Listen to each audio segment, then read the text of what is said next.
have 6 questions that I will be asking each candidate. Each candidate will have 2 minutes to answer the question. Each candidate will have the opportunity to give a 2-minute opening and a 1-minute closing. If we follow that time frame, we're going to be here for about 2 hours, maybe just a little bit over. So it's going to be very tight because we have 9 people that have thrown themselves out there, put themselves out in the public to serve you. And I think that needs to be commended. So before we get started, before we do anything, I would ask that we give all candidates a round of applause.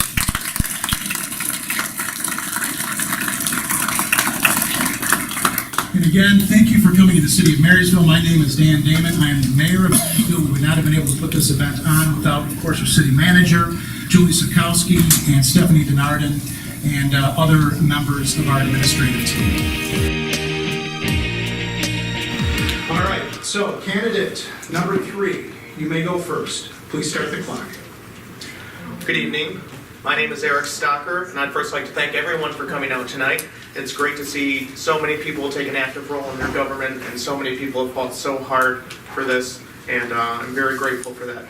As stated before, my name is Eric Stocker, and I, along with the other great candidates here, are running for state representative for the 81st District tonight.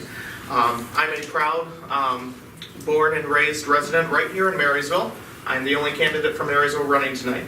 A long-standing and active member of the Republican Party, a former precinct delegate, an Eagle Scout. I'm active here in our community in Marysville, in my church at St. Christopher's, and in the Marysville Public Schools. I earned a bachelor's degree from Michigan State University before going on and earning a master's in public policy from Lancaster University. Throughout my career, I've worked with students while in the education sector, and I have experience in both state and federal legislative offices. I believe it is with this experience that makes me the best suited candidate to take your concerns and represent your interests in Lansing. I also serve the citizens as a general public member on the Michigan Board of Medicine, protecting our rights to ethical and moral treatment in the state of Michigan. I'm running on 3 main principles. Fixing our crumbling infrastructure that's currently degrading beneath our feet, reforming education to include skilled trades as a pathway to success for students, and reforming no-fault auto insurance to make driving affordable again.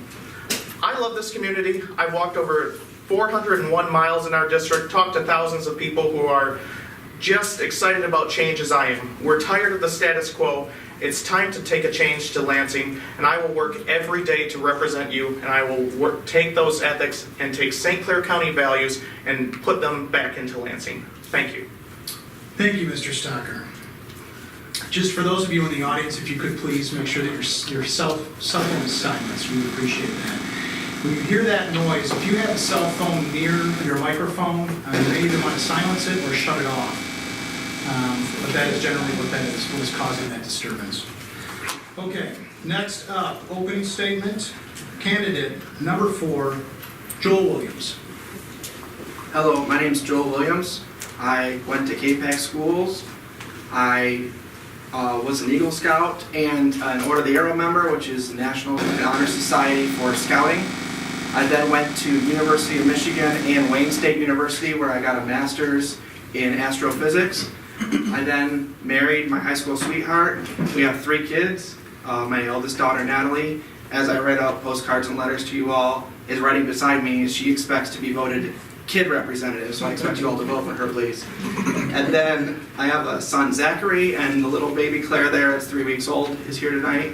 I then decided I was going to start teaching. I teach math and science at a local college here in Michigan, as I looked to see if I could find a research opportunity that would make my career, and that was the plan all set. And then something happened that was actually a great opportunity. I had an opportunity to go and work at Detroit FBI and to help them in an investigation, and through that it reinvigorated this service mindset that had been while I was an Eagle Scout, and I said I had to do something about this. So as I came off of that investigation, which did end in a conviction, then I said, well, how can I best serve the community? And I decided that policy is the best way to do that. So in the meantime, I work in a manufacturing job as project management working on projects that range in $30, $50 million. And we do timelines and make sure we come under budget and organizations of that type.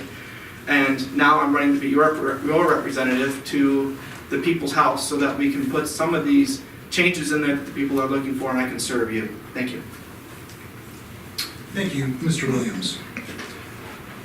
Chair number 1, John Mahaney.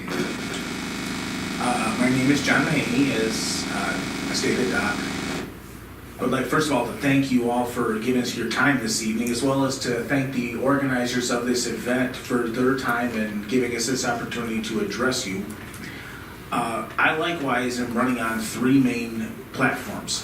One being the roads, which is, as a truck driver of a trash truck, I believe and know they are in very terrible shape. I also believe we need to work on auto insurance. As anyone in this room who pays auto insurance knows, it is way too high and consistently getting higher. I also believe we do need to reform education. Our policy of just throwing more and more money into the system does not work. We must do something other than just spend more money. As your representative, I will not decide I know what's best, but will speak with teachers and other professionals to decide how we can fix the system to better serve our children and our future. Thank you. Thank you, Mr. Mahaney. Candidate number 2, Mr. Rivard. Hello neighbors, my name is Joshua Rivard with the 81st District, obviously. And first of all, how are y'all doing today? Well, come on, how are y'all doing today? Let's hear it, good, right? It's hot up, what's cool in here? So I'm the son of a teacher and an engineer. I also work construction. I come from a middle class, working class family. Those are the values I hold, the values I believe in. And I believe the state of Michigan no longer holds those values. You know, Lansing is becoming unaffordable for those values to stay in Michigan. So that's why I'm running. Because I've seen my own future being taken away from me. I also believe heavily in mental health. In 2011, my brother committed suicide. And after having to bury him, I realized that there is a true problem in the state that goes through everything from anxiety related to how much money you make, all the way down to our kids not having the access to counselors in their schools. So that's why I'm running, because I want to bring this change and ensure that our communities stay healthy and stay vital. For our local economies to grow, we need to have these in place, and we need to help one another out. I also believe in volunteer and service, working hard. I was raised Catholic, still am, and I believe that volunteering and helping our local community is the best way for us to bring each other up, to move towards a brighter and better future. So I hope that you elect me for a brighter and better future for all of us. Thank you. Thank you, Mr. Rivard. Candidate number 7, Dan Thomas.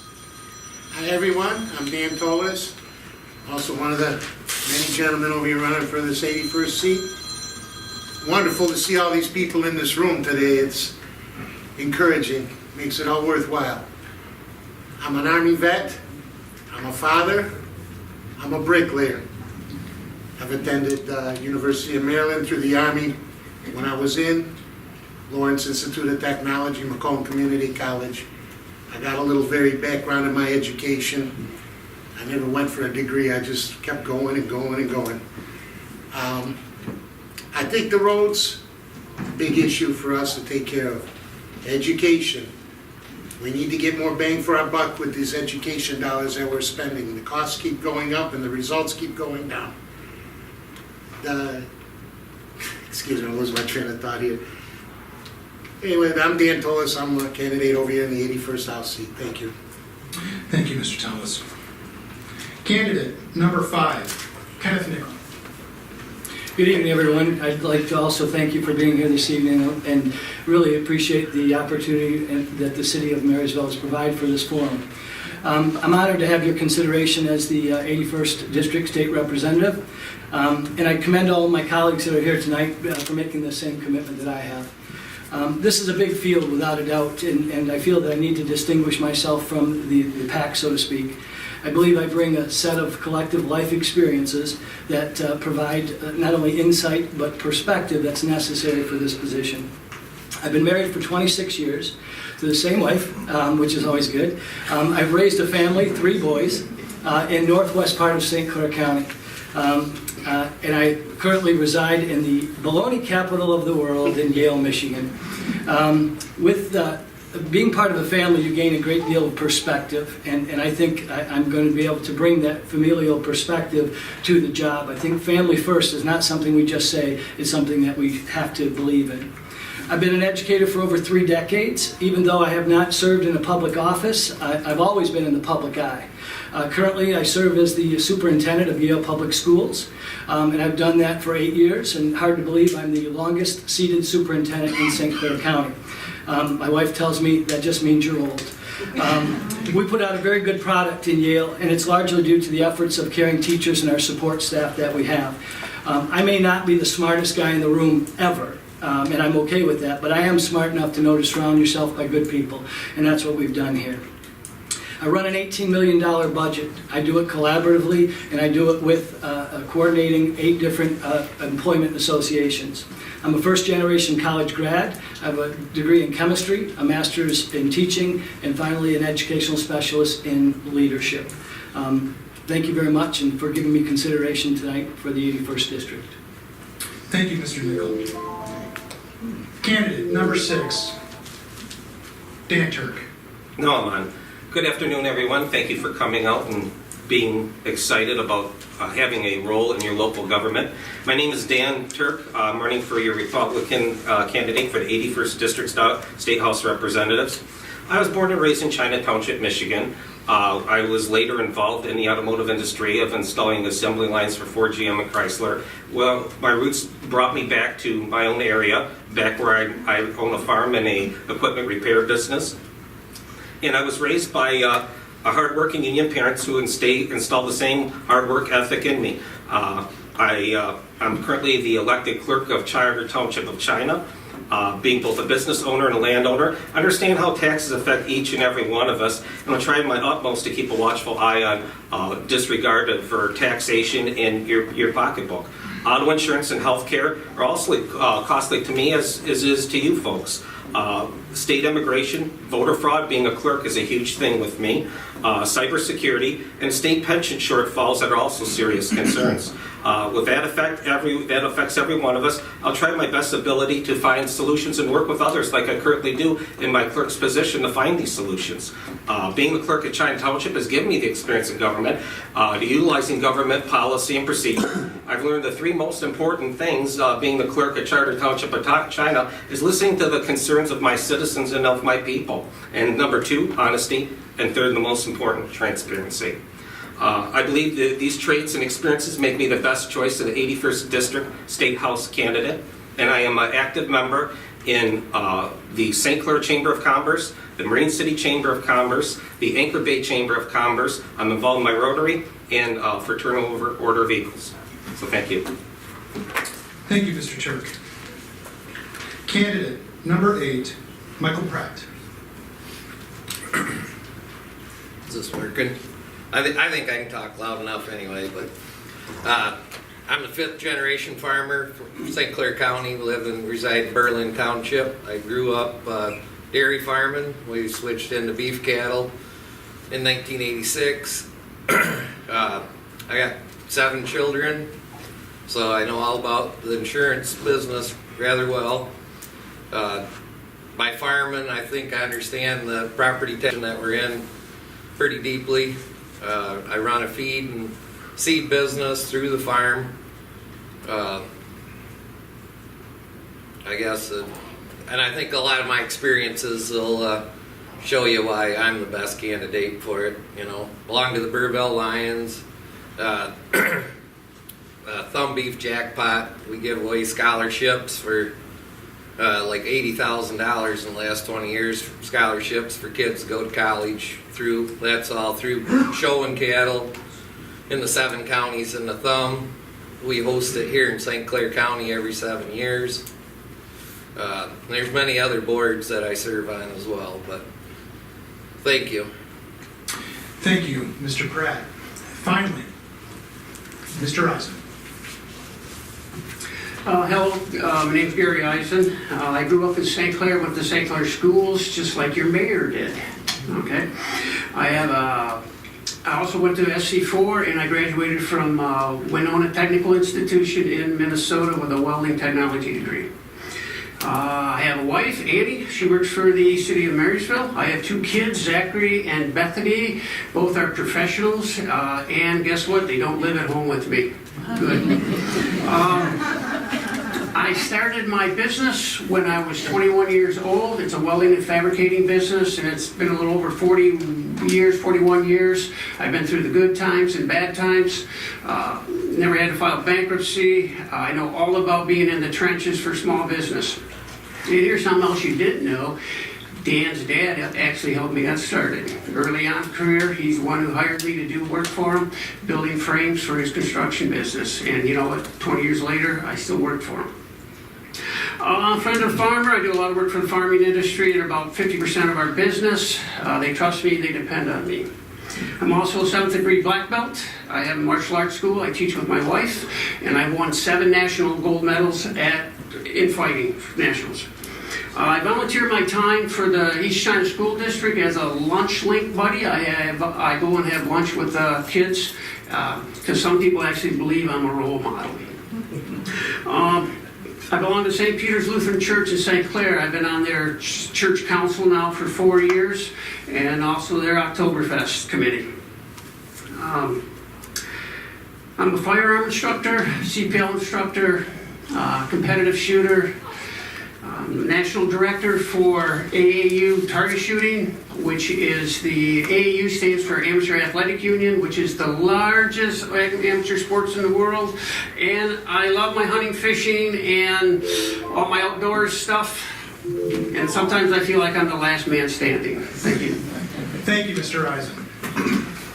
Ladies and gentlemen, that is the introduction to each of your 9 candidates for the 81st District House seat. I have drafted 6 questions with the assistance of Marysville City Administration. The 6 topics are areas of concern that I think that we can all take a share of, meaning it will affect everybody in this room. At least one of these topics will affect everybody in this room, and most of them far more than one. The candidates have not seen these questions. The candidates were not included into what the topics of conversation would be. So what you are going to get this evening, ladies and gentlemen, is honest answers to what I believe are the 6 most important topics that will be facing the Michigan legislature starting in the fall of 2018. First question, and again, please just double check and make sure that your phones are off. Michigan's roads and bridges are among the worst in the nation. With dwindling state revenue sharing to local authorities for local roads, set against the backdrop of crumbling state highways and bridges, how do you suggest funding the fix of our infrastructure as a whole? Each candidate will have 2 minutes to answer that question. The first answer comes from candidate number 1, John Mahaney. I believe we should begin with first looking at our state budget. I believe there is money in the budget that's being spent on unnecessary and frivolous items. Redirect that money to the roads. Also, I believe seeing that when they do fix our roads, they don't last. So we need to also get some way of more of a guarantee on the roads. As a truck driver, for instance, the example is the I-69 overpasses they put in just on the eastbound 94 just prior to the business loop exit. They have had a rough approach to that ever since the day they opened, yet no one has bothered to say why or look into fixing it. Something like that, the company needs to be called back in to fix. Roads that are wavy or basically unlevel or something wrong with them within 6 months of being finished, once again, we need to bring them back and say, okay, you're going to fix this for free. I believe we can also, if we need to have money put into roads, it must be dedicated to the roads. I don't know if anyone remembers Proposal 1, but I was going to vote in favor of Proposal 1 at the time until I found out the funds from Proposal 1 was going into the general fund. Okay, so I'm going to trust you not to decide in a moment of hardship to spend it on something else. If we're going to dedicate money to roads, it needs to be in a special fund so they cannot spend it on anything else. Thank you. Thank you.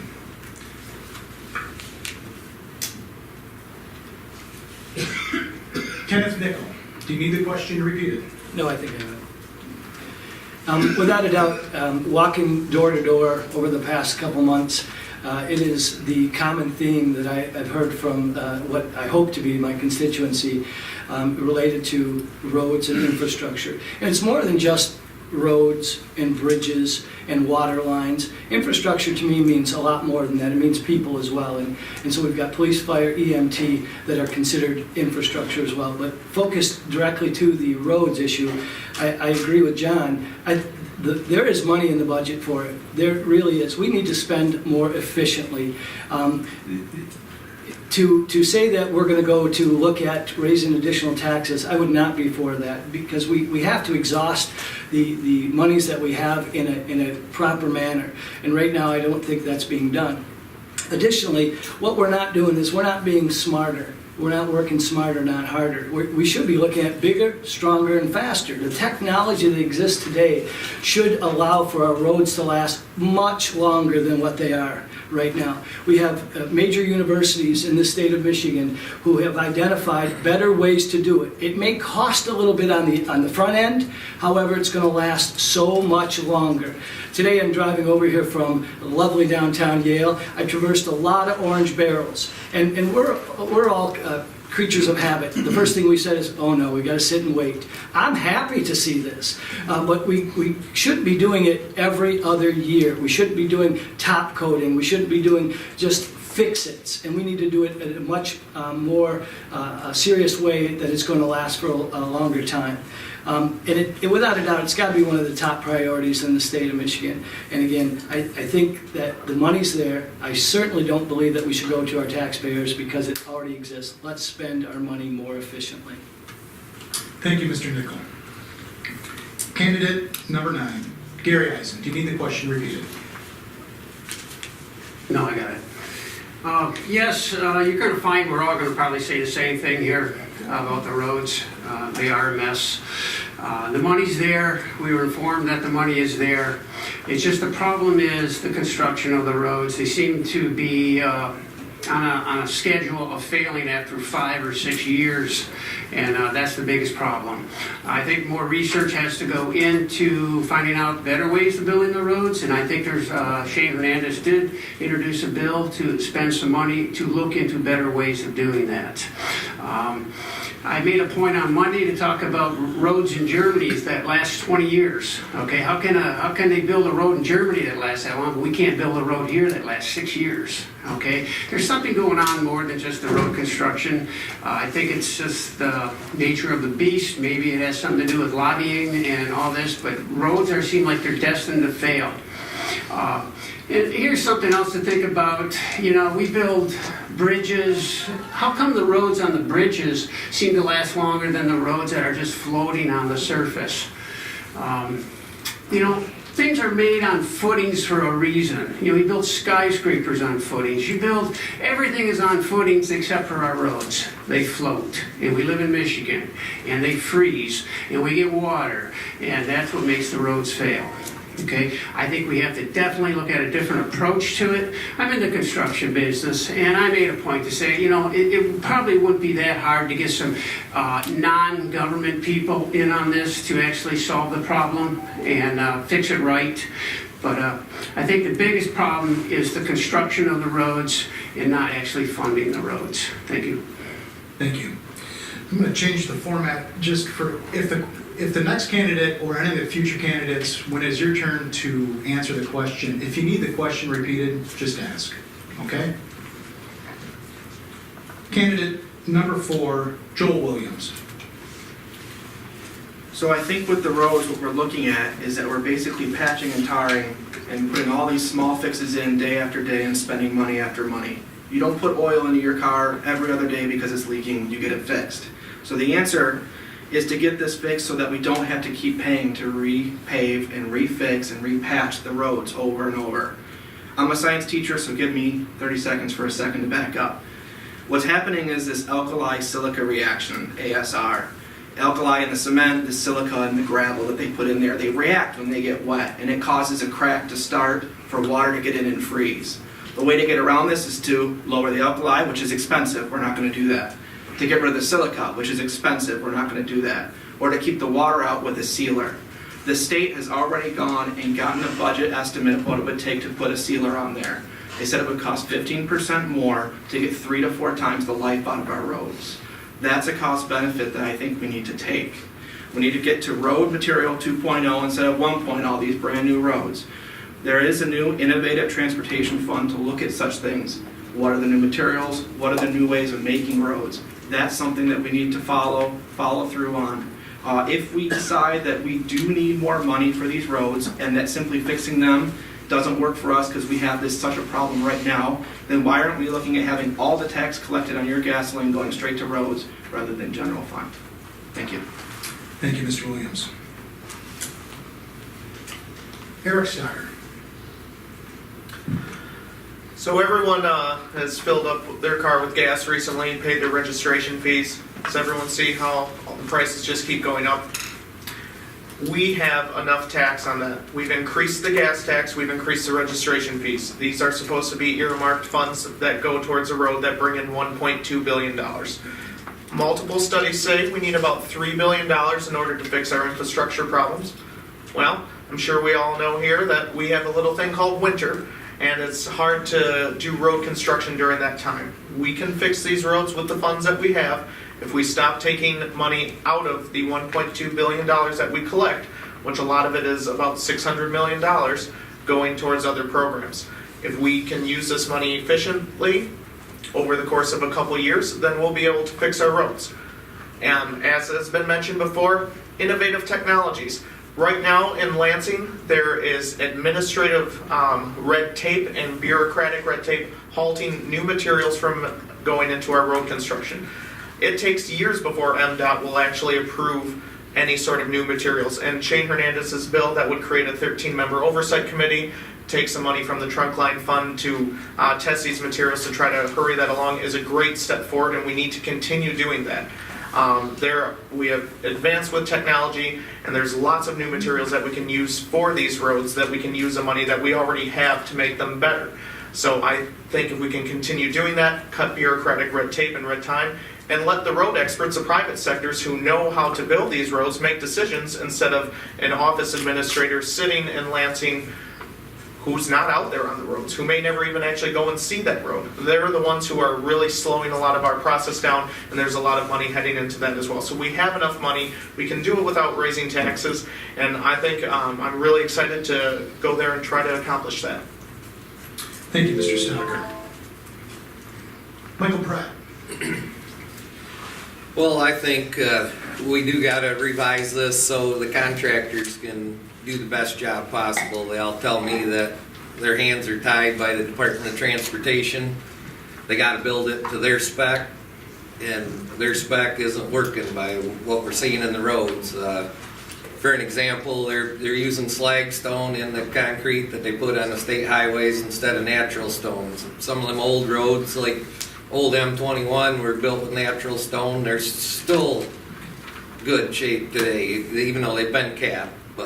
And the road tax dollars do need to stay within the road budget for sure. And I'd write legislation to stop them from being able to keep hoarding that money away from there.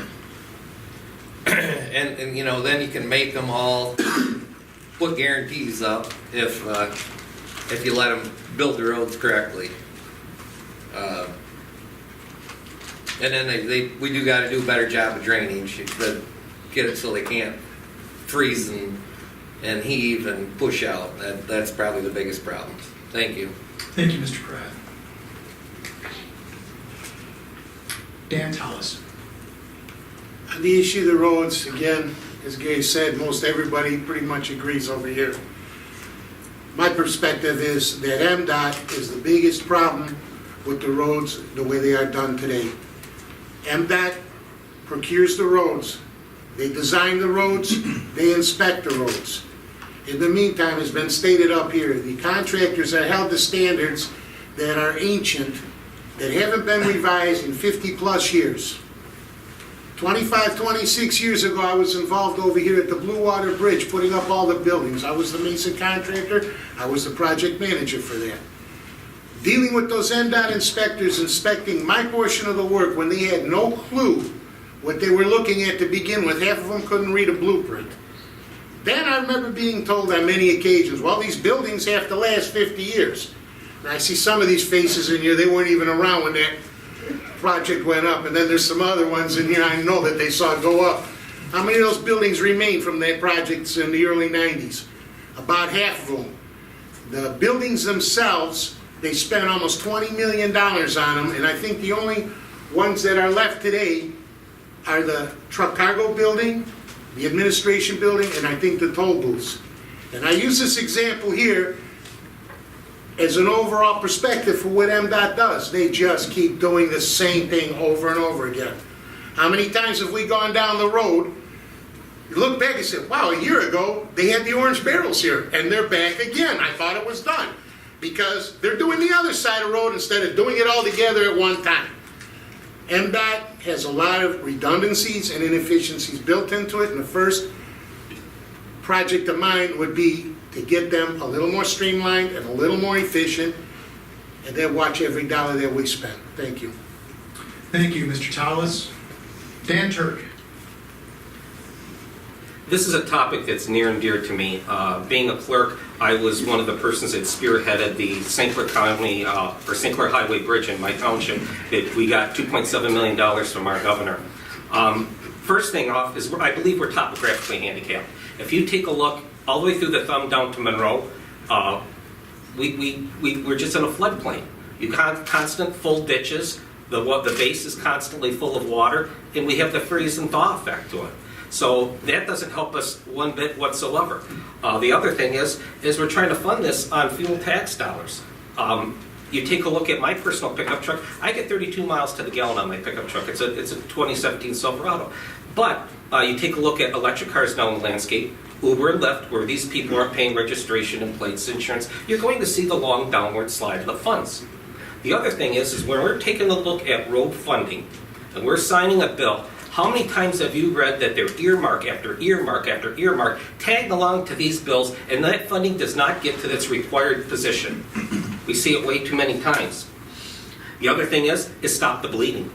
Our Representative Shane Hernandez, being a chair of the Transportation Committee, he found that MDOT had two airplanes, and he made them sell the airplanes and put the money back into the fund. The problem more so with the roads is that everybody's got to use them, and we're all in this boat together on this. So that's all I have to say about that. Thank you, Mr. Turk. Finally, Joshua Rivard. All right. So I agree with my colleagues for the most part, but one of the biggest things is that we do need to streamline MDOT. We do need to make roads better. We need to make roads stronger.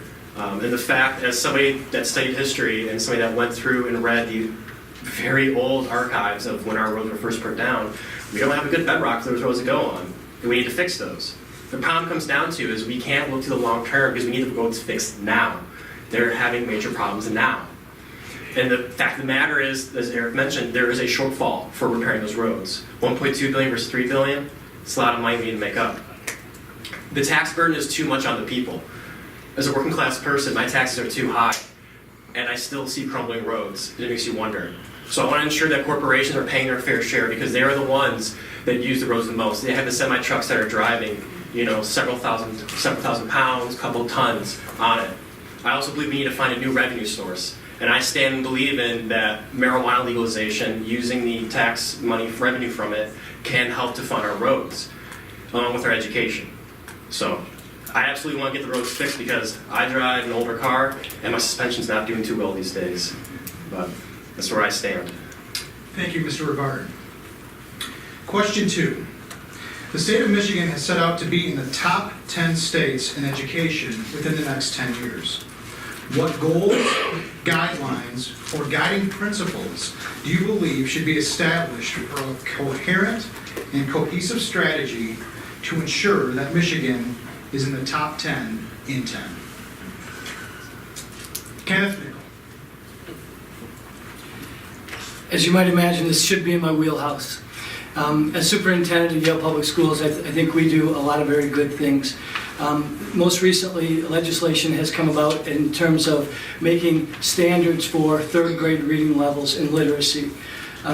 Guess what? This is not a surprise. We've been doing this for a dozen years. We've had a third grade literacy plan. If students aren't at level, then we work with title monies, we work with other auxiliary and supplemental support so they get there. In addition, we've gone beyond that. We've gone to numeracy planning as well. So same thing. We want to make sure that the 3 R's are still very consistent. We want our kids to be critical thinkers. We want them to be able to have the mastery of the word, and we want them to be able to do numerical calculations. And so in order to do that, you have to fund it. You really do. And so there's a study in 2016, an independent study that said, here is the amount of money it takes to educate a child. And it was $8,667. Currently, in most of the districts in St. Clair County, we receive, coming next year, because there was a little bit of a bump this year, $7,871. That's a disparity of nearly $1,000 looking at that. And there are some districts in Birmingham, Bloomfield Hills, things like that, that get far, far more funding for that. How is that fair? There's no equity. How can a child in Yale, in Algonac, in Marysville be less valued than a child in Grosse Pointe, Birmingham, and Bloomfield? So we need to have an equitable solution to it. We need to look at that for certain. I think that we need to give our teachers the tools, and the only way that we can do that is provide the proper funding. I, without a doubt, firmly believe that we're on the right path, especially as it relates to that third grade literacy across the board. We just need the time to do it, and we need the monies to support it. Thank you, Mr. Nickel. Joshua Rivard. So as I mentioned before, my mom's a teacher. She's been a teacher for about 25 years in L'Anse Creuse School District. And it's pretty clear that our teachers are not well appreciated. They are not well funded. They're not given the hard-earned money that they deserve. And our schools are suffering too because of it, because they're stressed out and anxiety. They come home worrying about their paychecks. They can't offer our students the best. We need to be paying our teachers the fair share that they deserve, a fair wage for them. Additionally, our schools are lacking proper funding, largely because community colleges are dipping into the school fund as opposed to the general fund. We need to stop that. Those are for K-12. We want to make sure that our kids are on pace for reading, are on pace to be the math stars that they can be. We also need to really bring into, to make our schools the best we can, is a big focus on trade skills. I was told all through school and all the way to high school that I needed to go to college. I went to college and I graduated, and I'm not doing anything with my degree. I don't mind going to college and I don't regret it, but if I had gone to a trade skill and apprenticeship to be a cabinet maker or a plumber or electrician, I could be doing far better. And I think we need to have those options more available to our kids. We also need to start seeing how our schools can work in the community. We currently see them as a place we send our students to go learn and they come home. We need to make them more part of our community. And we should be offering basic services, especially in rural areas where people don't have access to those services, specifically mental health. Our students, as young as in first grade and kindergarten, are suffering from mental health issues that trickle down from their parents.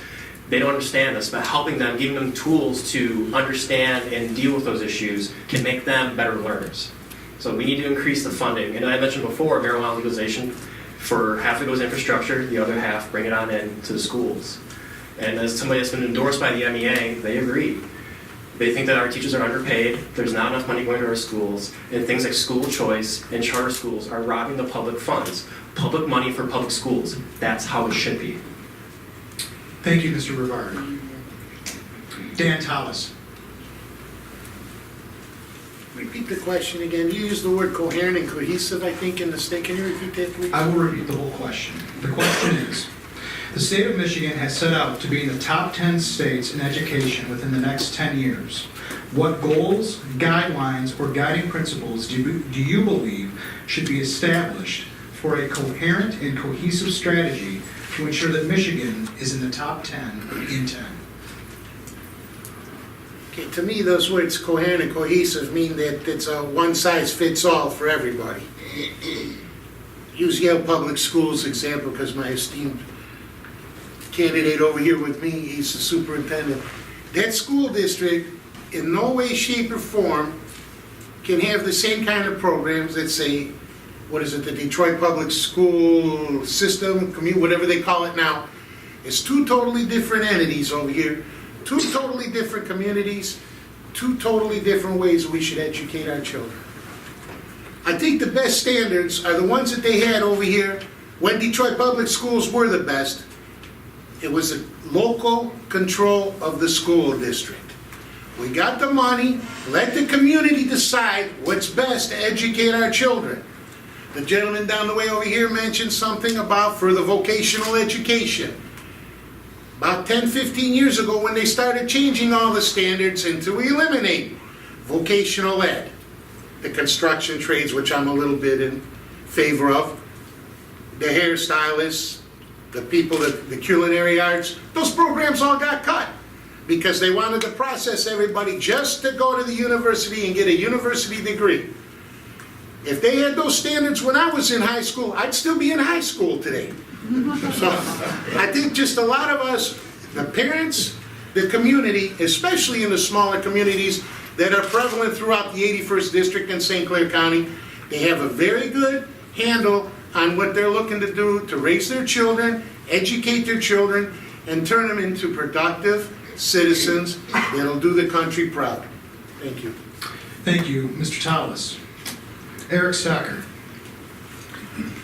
Education is also another one of my points that I'm running on. I believe education is the best investment that Michigan can make to secure its future. I come from a family of school teachers. My parents and myself are kind of the anomalies in the group who decided not to go down the education route. I did think about it for a while, but I firmly believe that we need to allow local schools to make their decisions of how best to educate students.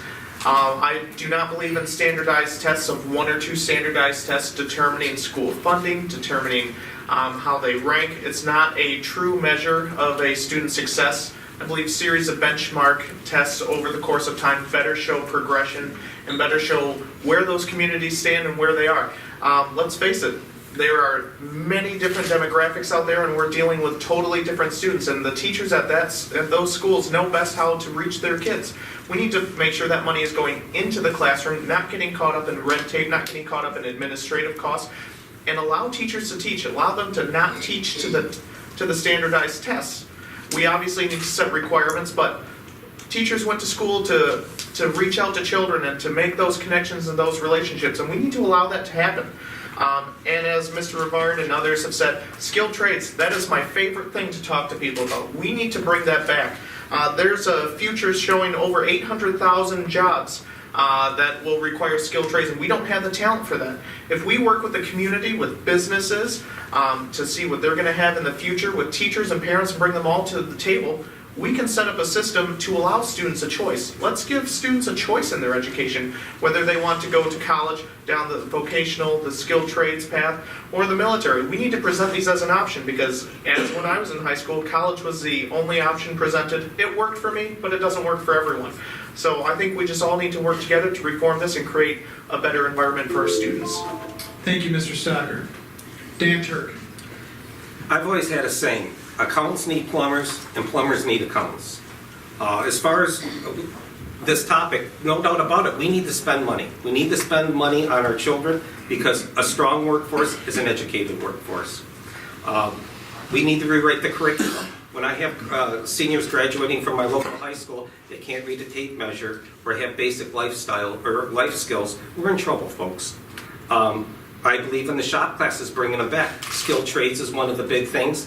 Like I said, everybody's going to need a trade one way or the other in this world, whether you're repairing a weed whacker or building cabinetry.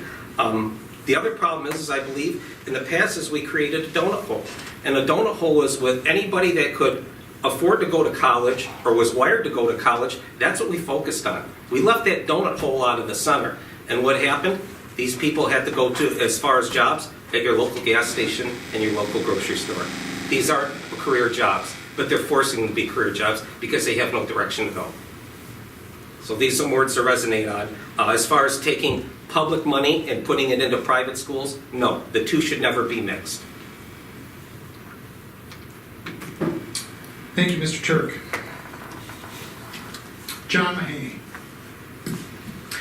Originally, it was my intention to be a school teacher, so I have the greatest respect for teachers. I was in college to become a teacher, and then my father was diagnosed with Parkinson's, so I came home to help my mother take care of him.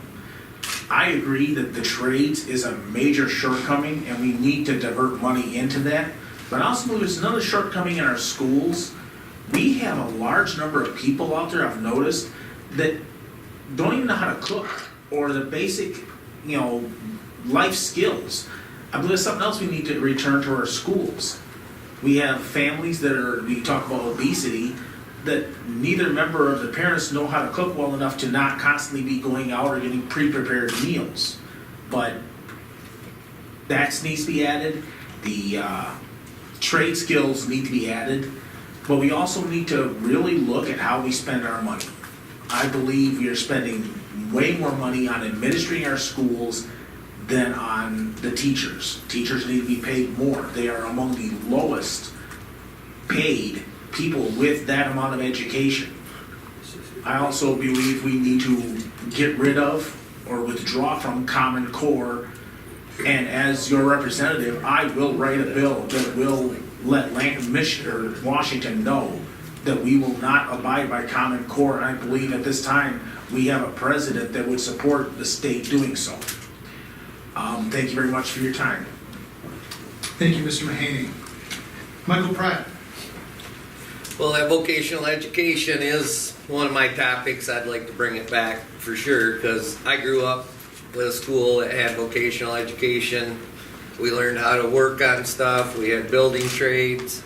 All the kids that went through any of our vocational classes all went into that trades business, so it's pretty important for jobs. And we could also find a way to allow the trades to give money to those classrooms to make them even better. All the people in the trades I know of they're dying for help, can't get any help, but anybody they do don't last a day because they don't understand what they're doing, and it makes it really hard for the people trying to build something or repair something. It's really tough because they don't have any basic knowledge of where all that stuff's coming from. And so I think it's important to be able to find a way for the trades to give money to them without creating a conflict of interest. But and then even get some kind of hands-on learning all the way down into elementary schools. Some of these kids just need that development that way to learn. There's a lot of kids that can't just learn out of the book.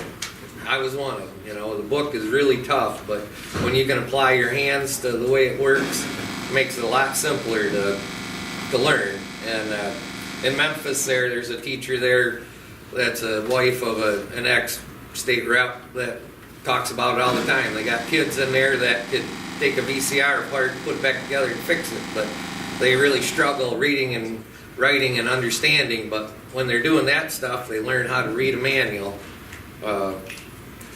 I don't know, I'm running out of time there. But any other thing, I'd like to see them get some kind of discipline back, because I don't know how anybody can. We don't have any discipline in the schools. It's hard for kids to learn how to discipline themselves. Thank you, Mr. Pratt. Thank you. Gary Eisen.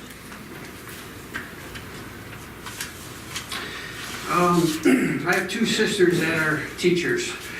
They both retired and both are making over $80,000 a year. Now, I'm not sure, that seems like a pretty good salary to me, so I really don't think the teachers in this area are underpaid, okay? And they both have wonderful pensions. Anybody wonder why I went to school in Minnesota? They're 20 years ahead of us in skilled trade schooling, okay? I researched all the colleges in Michigan and found I get better education, more bang for my buck if I go to Minnesota, all right? I agree. I am the product of skilled trades. I can do it all. I can weld, I can pour cement, I can build your house, I can put a roof on, I can put a heating system in your house because my last name is Eisen, and that's what we do. Okay, we never paid for anybody to do anything. We always did it ourselves. Now, you want better students? Okay, get better teachers. Okay, I'm an employer. Okay, if I want to turn out a better product, I got to have better employees. Very simple. Okay, you want smarter kids? Smarter teachers. The average skilled worker is 46 years old. Okay?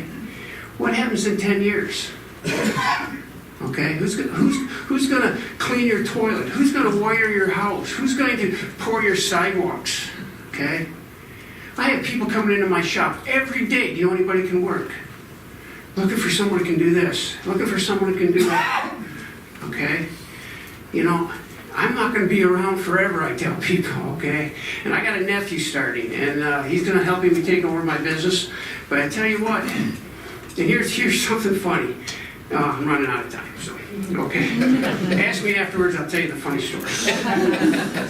Thank you, Mr. Eisen. Joe Williams. So there's some numbers that we need to think about for this. From 2003 to 2015, in math and reading, Michigan ranked last, the only state to decline in their scores. Our student-to-teacher ratio is the 8th worst. So our funding needs to go to how can we get more teachers so that they can get individual attention and time to their students. We could fund this by raising taxes, but that's something I pledge not to do. We could fund it by changing how we give pensions out to our teachers. Right now they get a defined benefit plan, which means we tell them how much they're going to get at the end. But how much is that going to cost us? We don't know. We just know what we're going to pay out at the end. If we give them a defined contribution plan, that's just like all of your 401ks or IRAs. They get so much every time they get paid, and what they end up at the end is the same as us. How well the economy does and how much that increases. These funds, by having these changes and pre-planning, by knowing how much is going out every single month and every single year, can allow us to improve this student-to-teacher ratio. I'm in favor of getting rid of Common Core, as it was an experiment that did not work, and putting this into localized decisions so that each school district can decide what they want to teach their children and how, and they can come up with their own way. And then, to make sure that they have accountability, a grading system. If this school has a D grade and that school has an A, well, now we know which system works. We should look at trade schools, as everyone else has said, because university system is not for everyone, but also a trade system is not for everyone. Localized decisions and educational diversity is the way to get us out of this, so that choices can be made locally and student to student on what they want their future to be. Thank you. Thank you, Mr. Williams. I maybe should have asked these questions in a reverse order, but I'll let you guys dwell on that just for a moment. Question 3. According to Forbes, Michigan's automobile insurance premiums are 3rd highest in the nation in relation to average annual premiums. Further, in Michigan, the city in which a person lives will also affect the cost of their premium. What is your plan to help every Michigan driver to lower their automobile insurance premium?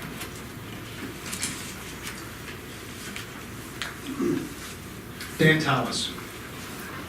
Is my plan to lower insurance premiums? The first thing I don't understand, and maybe, I don't know, I don't pay enough attention.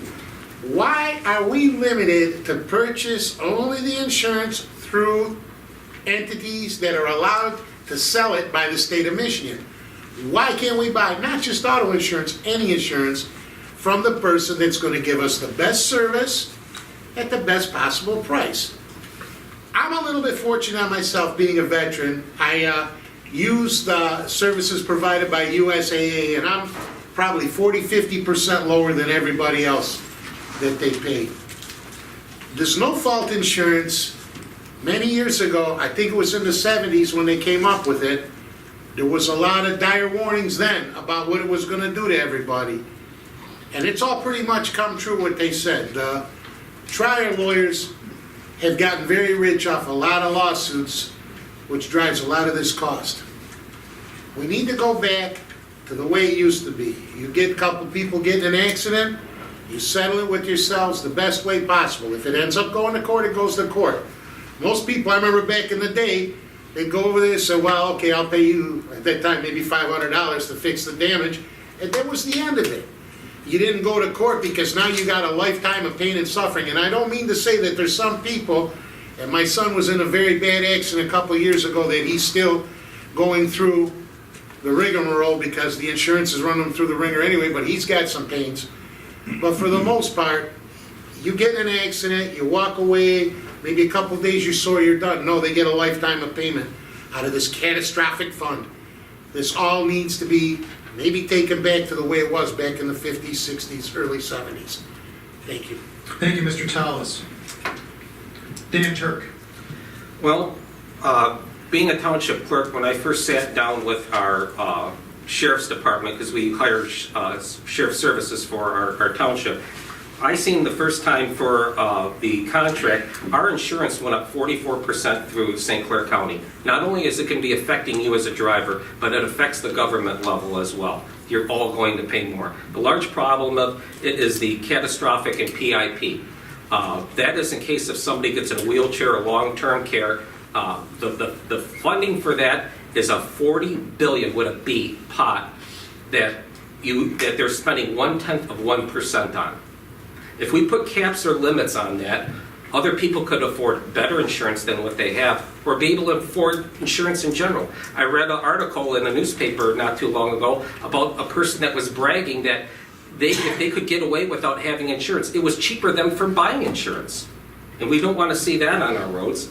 The other thing is fee schedules. If you break a finger, toe, leg, or whatever, you have it and you go to the hospital, what's the first thing they ask you? Where did this happen? And if it happens in your car, well, it drives the cost up a whole lot higher.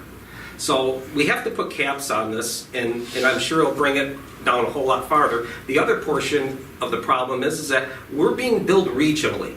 You take a look between the border of Indiana and Ohio, well, their insurance is so much cheaper, people are reciprocating back and forth and going to the cheaper insurance. Well, us paying in regionally in a pool, we're going to be paying a whole lot more because of them folks. Thank you. Thank you, Mr. Turk. John Mahaney. I believe, and I have for 20 or 30 years now, that no fault is a major problem in this state. I believe we either need to revamp it or more than likely get rid of it. States that do not have no fault have much lower cost of insurance, and it's doesn't serve any purpose to this state.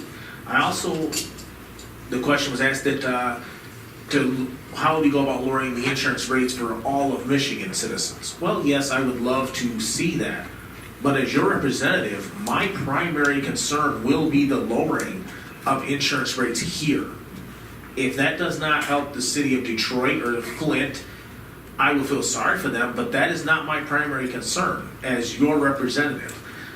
I believe we can lower the insurance rates by changing the lawsuits, the medical payments, but primarily I believe no fault and revamping how we run the system.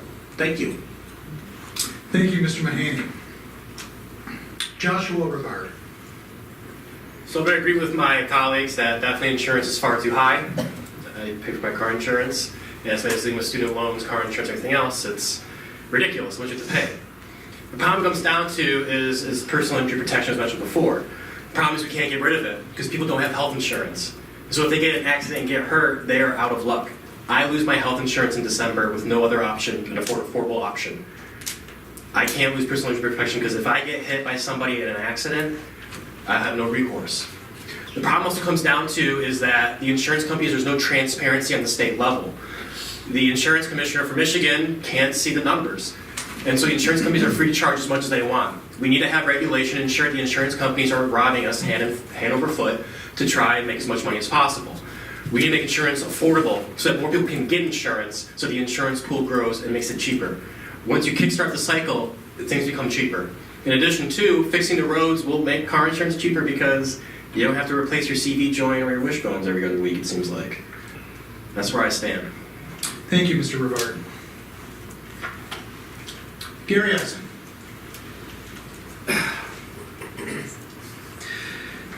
Insurance, as a small business owner, it seems like all I'm doing is writing checks to the government and to the insurance companies, okay? It's not fun.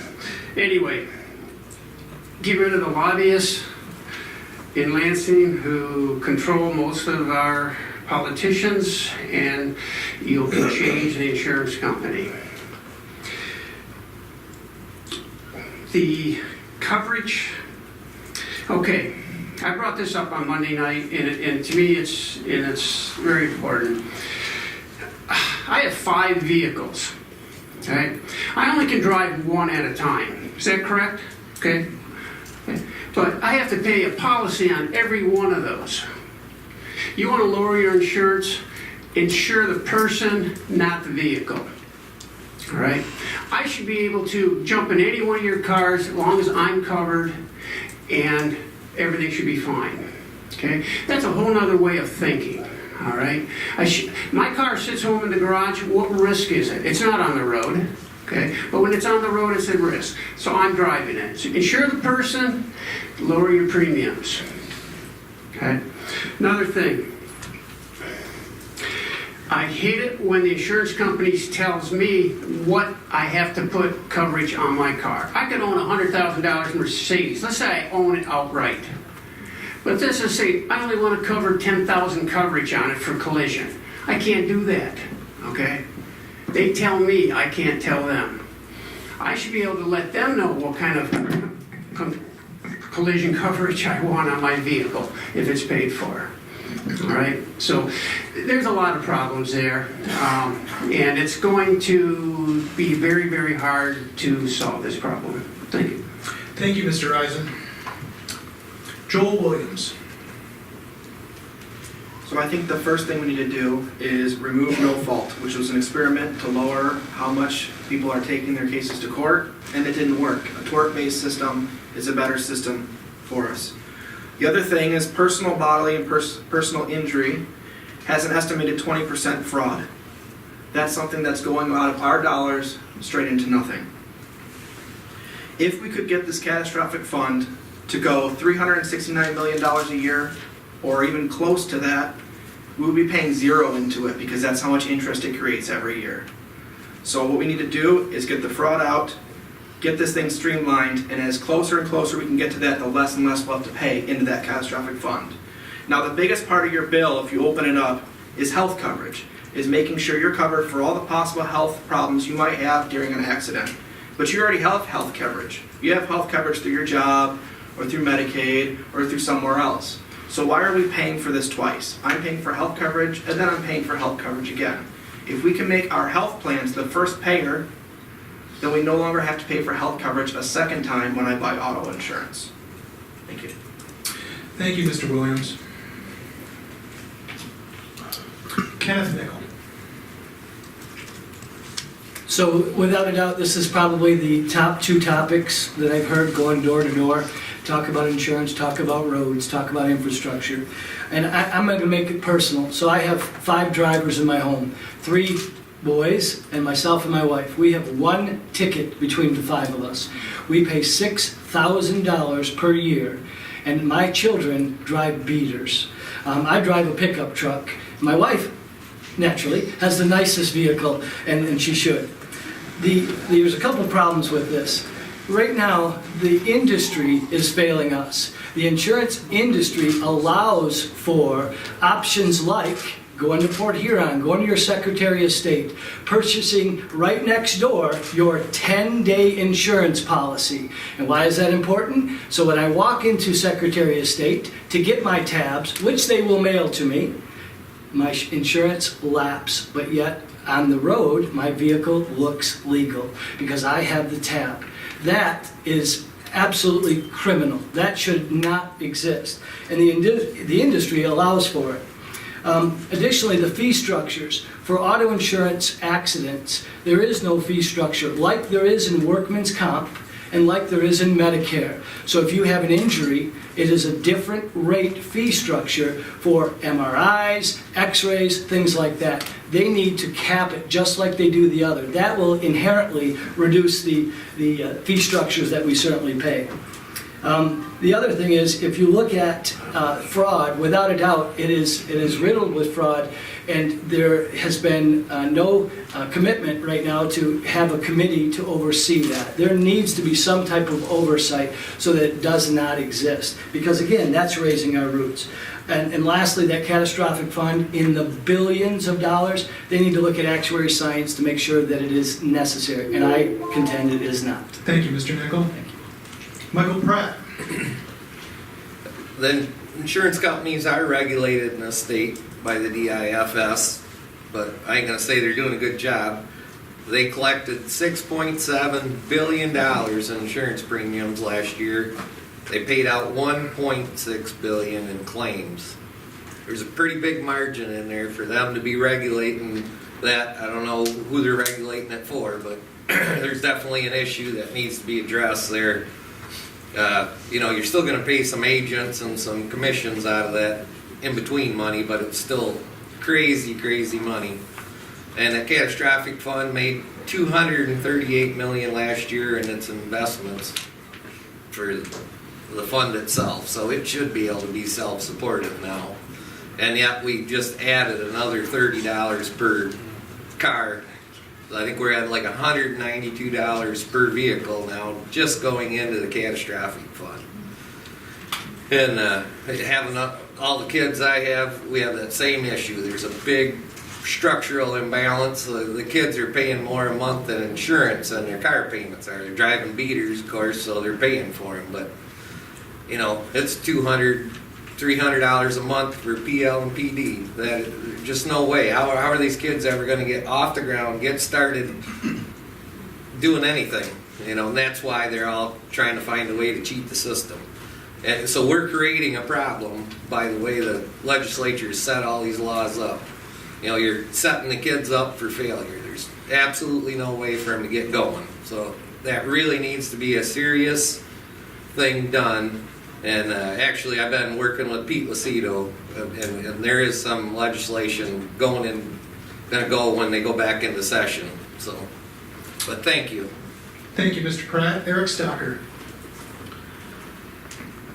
So let's talk about a few numbers here. According to Crane's business in Detroit, our personal injury premiums have gone up 278% in about the past 10 years.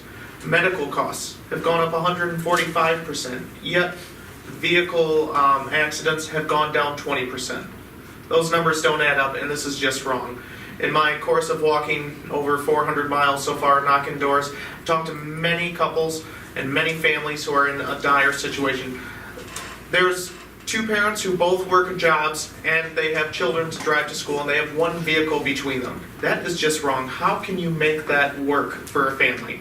Someone's going to be late, something's going to happen, that vehicle breaks down, they're out of luck. I've talked to people who pay more in car insurance than they do for their mortgage. We need to make driving affordable again. And how can we do that? We need to look at our no-fault system. It is so open to fraud. We are one of the highest in the countries, and we need to change that. We need to cap the unlimited catastrophic claims. I've talked to many insurance agents who the insurance are the ones who are paying out these claims. They don't want to do that either. When you go to the hospital, an average MRI for us might be $1,000. If it's for an auto-related incident, it's $3,000 to $4,000. They put a bill in and it fails almost every year for the past 10 years. That's because we're attacking this problem all at once, creating a large bill that is polarized and sends the lobbyists from the hospitals who lobby the Wayne and Oakland County representatives because they're scared of losing that funding. Why don't we do what anyone would do if you're trying to make a difference somewhere? Get your foot in the door first. Let's set up one thing, accomplish one goal first so we can work with the hospitals so we can put money back in your pockets. That would be a smarter approach so that way we can make driving affordable again. Thank you, Mr. Stocker. We have reached the halfway point. I know that you've been sitting for a little bit. Why don't we take 30 seconds, take a quick stretch. I'm going to probably sit down for a minute, actually.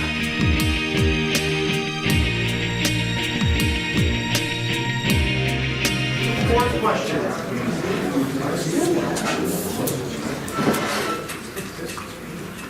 Unfunded liabilities, specifically related to pensions, have been a topic of discussion not only on the local and state level, but across the country. Although most public pension systems are moving from a defined benefit plan to a defined contribution, the unfunded liabilities continue to rise. What solution, if any, do you have to help restore a balance to the problems plaguing pensions, and more specifically unfunded liabilities, to ensure that what these groups have worked so hard for all these years remain intact? Dan Turk. coming from a union household, pensions resonate pretty strong with me. The first problem about that is you got to take a look at the numbers. Right now on the state retiree payroll, we have 282,000 retirees, $29.1 billion. We can only fund 60% of that. We created the upside down pyramid. For years, whenever we lost a person through attrition or layoff, we never hired another person back to replace those benefits. We created the upside down pyramid. I don't think one person would have the answer to that question. This has been a topic that's been fought back and forth in Lansing for better than a year now, and legislation failed after legislation. In my eyes, I still believe in the idea, once one person leaves, we need to hire a person, and that keeps the balance. Thank you. Thank you, Mr. Turk. Kenneth Nickel. Without a doubt, the system can't sustain this type of unfunded liability, and we know that. However, it's important to note that those individuals that earned their pensions and got a promissory note, that should not mean that the rug gets pulled out from under them. The rules of the game cannot be changed in the middle of the game. Unless you're playing Monopoly and you're the banker, then it's okay. But in terms of this, it should not be a one swoop to try to solve it. And in the question, it indicated that the unfunded liability has certainly been helped with going from a defined benefit plan to a defined contribution. Educational system is a great example of where they're doing that. And provided they give it the amount of time, they believe it will come and it will right itself. But the key is, it's got to take some time. It didn't take a day to get into this situation. It cannot take a day to get out of this situation. But we certainly can't look at our fire, our police, our teachers, our professionals, our public workers who had a promissory note given to them and then just change the rules. That's certainly not the right way to do it. I think related to the defined contribution, for those new hires, at least they know what they're getting into. They have the opportunity, when we make an offer of employment to someone and they say, well, what's my pension going to look like? Well, yours is going to be defined contribution. You have the right to say yes or no to that job, so you know what you're getting into. I truly believe that let the system work its way, let the defined contribution, and I agree with Dan, that issue of attrition, we went into such an economic downturn. Everybody was trying to save money, and we were trying to cut our way out of it. Not a good way to do it, because you eliminated people in the retirement system. Thank you. Thank you, Mr. Nickel. John Mahaney. I believe the first thing I would do is call for the state to appoint a panel of professionals, people in financial, people in the pension areas, to review the system and decide what we can do to find a way to fund what currently exists. Because as my constituents have said, we owe these people who have been promised a pension, and we must find a way to fund that. As far as future employees, yes, defined contribution is the way to go. I myself have a 401k. I don't have a pension. I work for a small company of about 40 people. There is no way my company could even begin to provide. I mean, they're generous enough to match it at 3%. But I believe that, yes, I'm not going to have the answers. I'm not a financial expert. I don't believe any of us here are going to know exactly how to solve the problem. So a panel of experts who can review it and then give us a report on how and in what direction we should proceed is the best way. Thank you. Thank you, Mr. Mahaney. Joel Williams. As I said before, I'm in favor of the defined benefit to defined contribution plan. Just like your 401k or IRA, the same kind of plan where we're putting a steady amount in, and what they get at the end is based on how the economy and how their value grows. We should make that complete so that all of the future employees know that that's what they're getting. The question now comes, what do we do with who's on it now? We cannot, as was stated before, pull this out from under someone. They took a job knowing perhaps I will make less money in my salary because one day I'll have this pension, and they plan for the future. Take that out on them now is to break the promise to them. So what we need to do is wait for it to work, do all defined contribution in the future, decide at what point we're gonna break off. Maybe we can decide that if you're within a couple years into it, well, we might be pulling that out from you. But we are not gonna be pulling out from people who are ready to retire, who have retired, who are planning their entire life around getting this pension. So direct benefit to direct contribution plan, and we're not gonna take this away from pensioners. Thank you. Thank you, Mr. Williams. Gary Eisen. I don't see a solution right now. Hopefully something will come up. But public pensions, I agree. If you were told that you're going to get this, you should get it. Now, I have an issue with the unions, like the teachers union, the whatever union that are with the public workers or okay. They don't fund anything for their pensions, okay? I mean, all these guys are paying union dues into these unions, and the union's not doing anything back for them. Not like the iron workers, the pipe fitters. Okay, your pension comes from paying your union dues, all right? So maybe the state could work with the unions and somehow come up with a solution that all these union dues, there's millions and millions of dollars that go into their dues, could somehow be put towards their pensions and maybe stay away from all the political stuff. You know, they put $50–60 million into political action funds to get people elected. Well, maybe some of that money could find their way back into the teachers' pockets, okay? It just seems like a lot of money out there and it's going into the wrong places. That may be one way of looking at it, but as far as a cut and dry solution, boy, I don't see one right now. Thank you. Mr. Eisen. Dan Tallis. I have to echo the sentiments of a lot of people up here. There is no simple solution to this problem. I think we all pretty much agree that we have to move to a defined contribution as opposed to a defined benefit. You have people that have been in public service for 10, 15, 20 years, and they're in retirement. Those cannot be touched. They worked. In some cases, they were willing to put their lives on the line, like with our police and fire. You cannot touch what they have.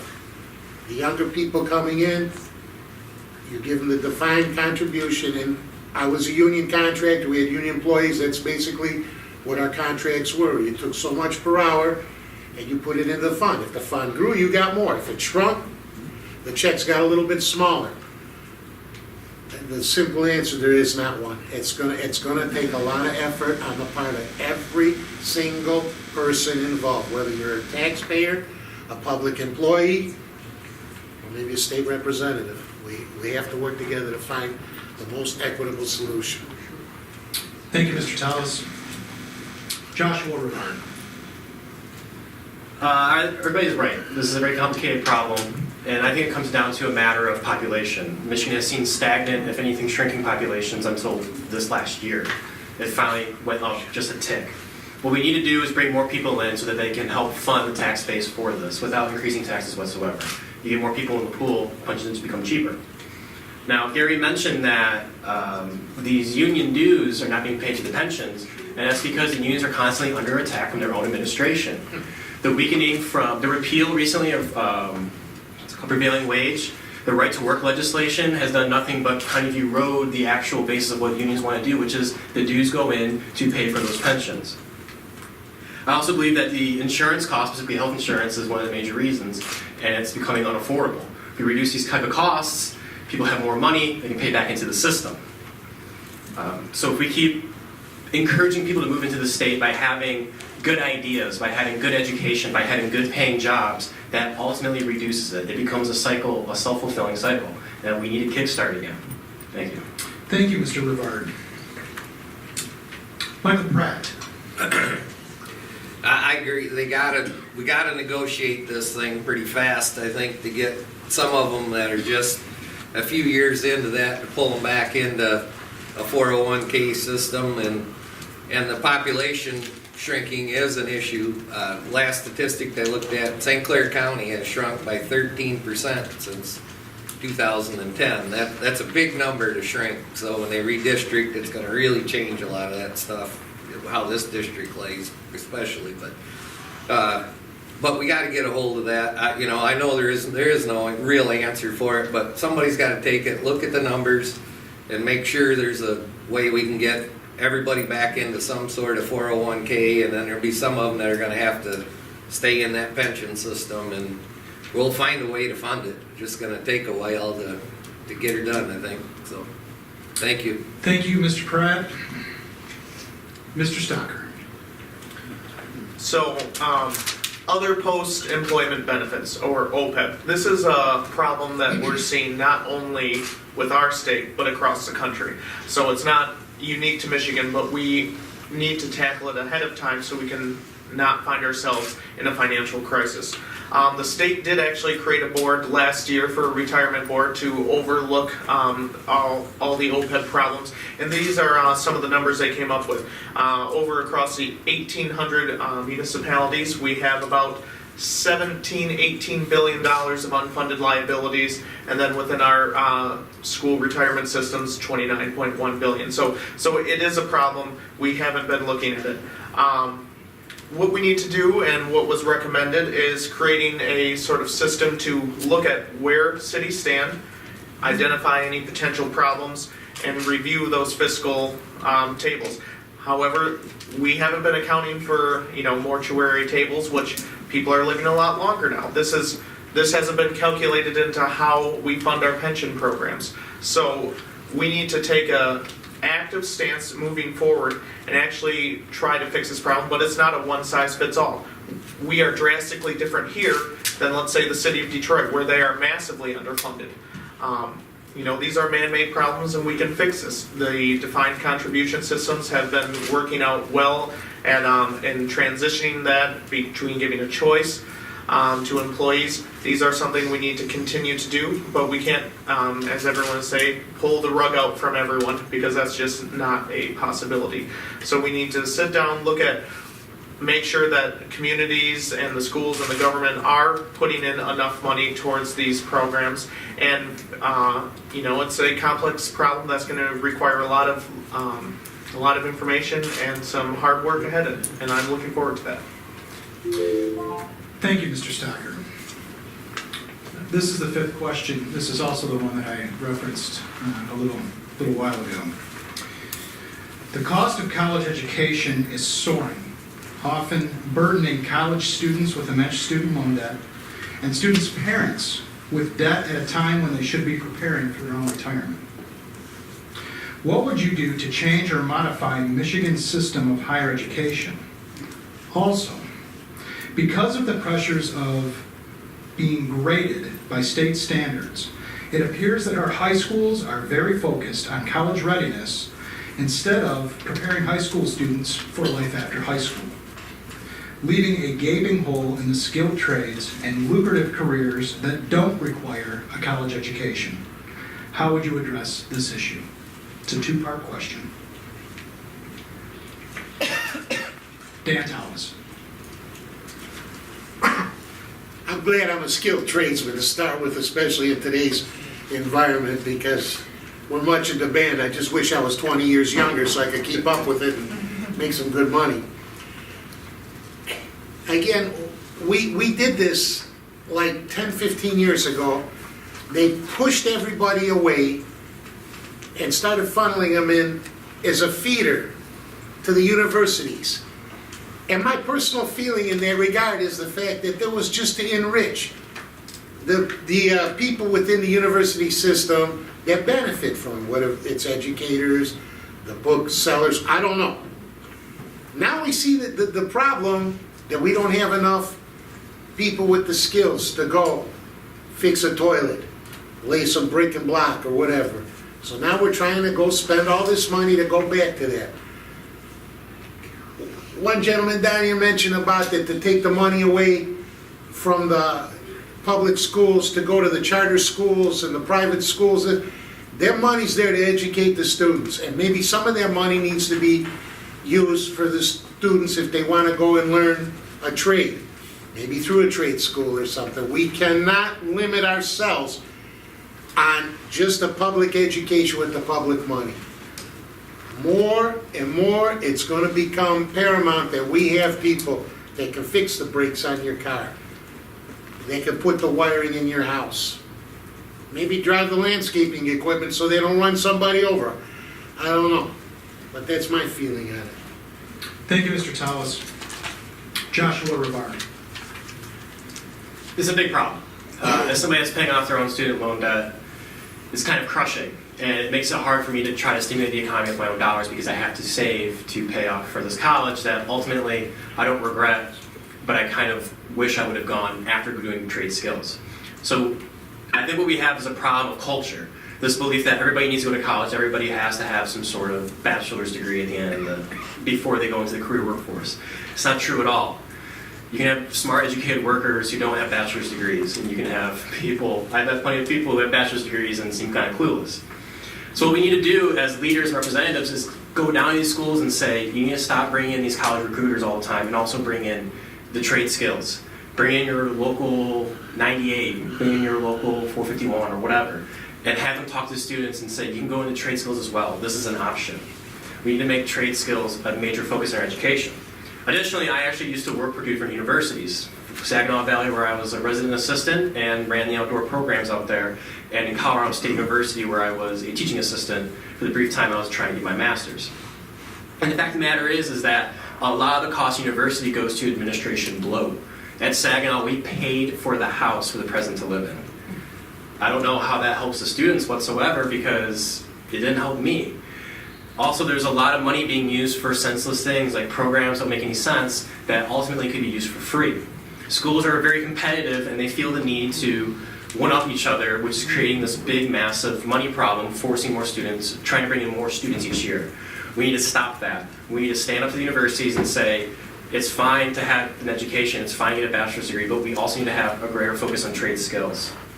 And I think that's what the biggest problem ultimately is. It's just this idea that we have to go to college when you don't. Thank you, Mr. Rivard. Joel Williams. I think one of the main problems is we need transparency for our universities. We don't know necessarily how they're spending or what they're spending. We get to vote for the board and then we're done.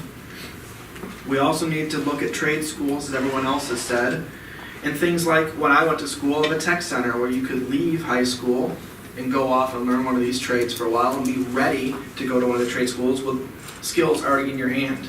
I had a friend who went to tech center, wasn't the path that I did, but you know what he did at the end is he was licensed to get started being a mechanic by the time he was ready to graduate from high school.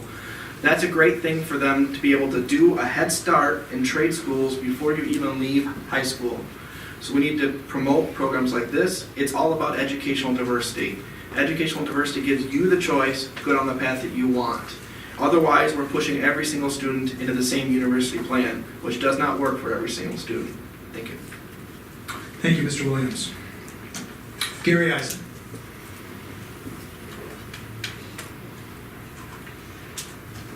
Again, why did I go to school in Minnesota? Okay, I went to school there because I didn't have to take a lot of wasted classes. All right, I went to school there because I could do blueprint reading, I did metallurgy, I did everything I needed for that skill.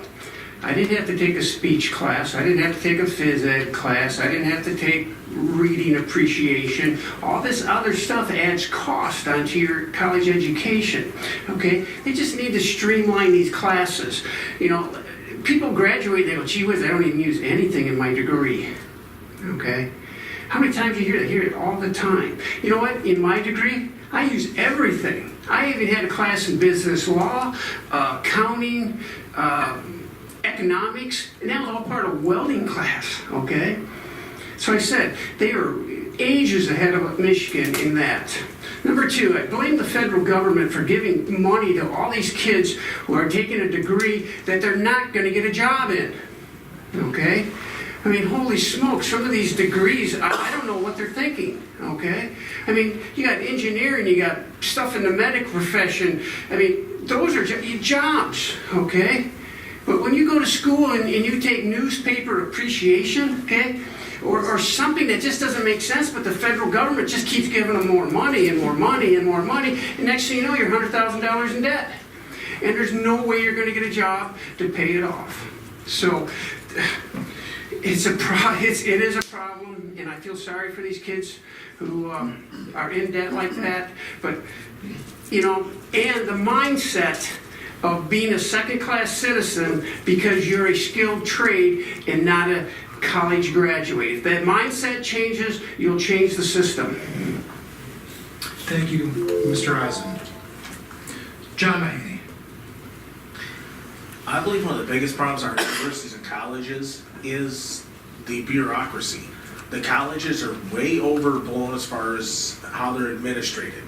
It reminds me of a story a professor told me once years ago. He was frustrated. He was part of one of the committees, and the committees met to decide, there were 27 committees, to decide what to do about the excess number of committees. The final decision was they created a committee to organize the committees. So now there's 28 committees. I think that's the biggest problem. Transparency, and then look at how our colleges are run and streamline them so they're run more efficiently. Unnecessary classes being gotten rid of, and so on. As far as the trade skills, yes, we do need that.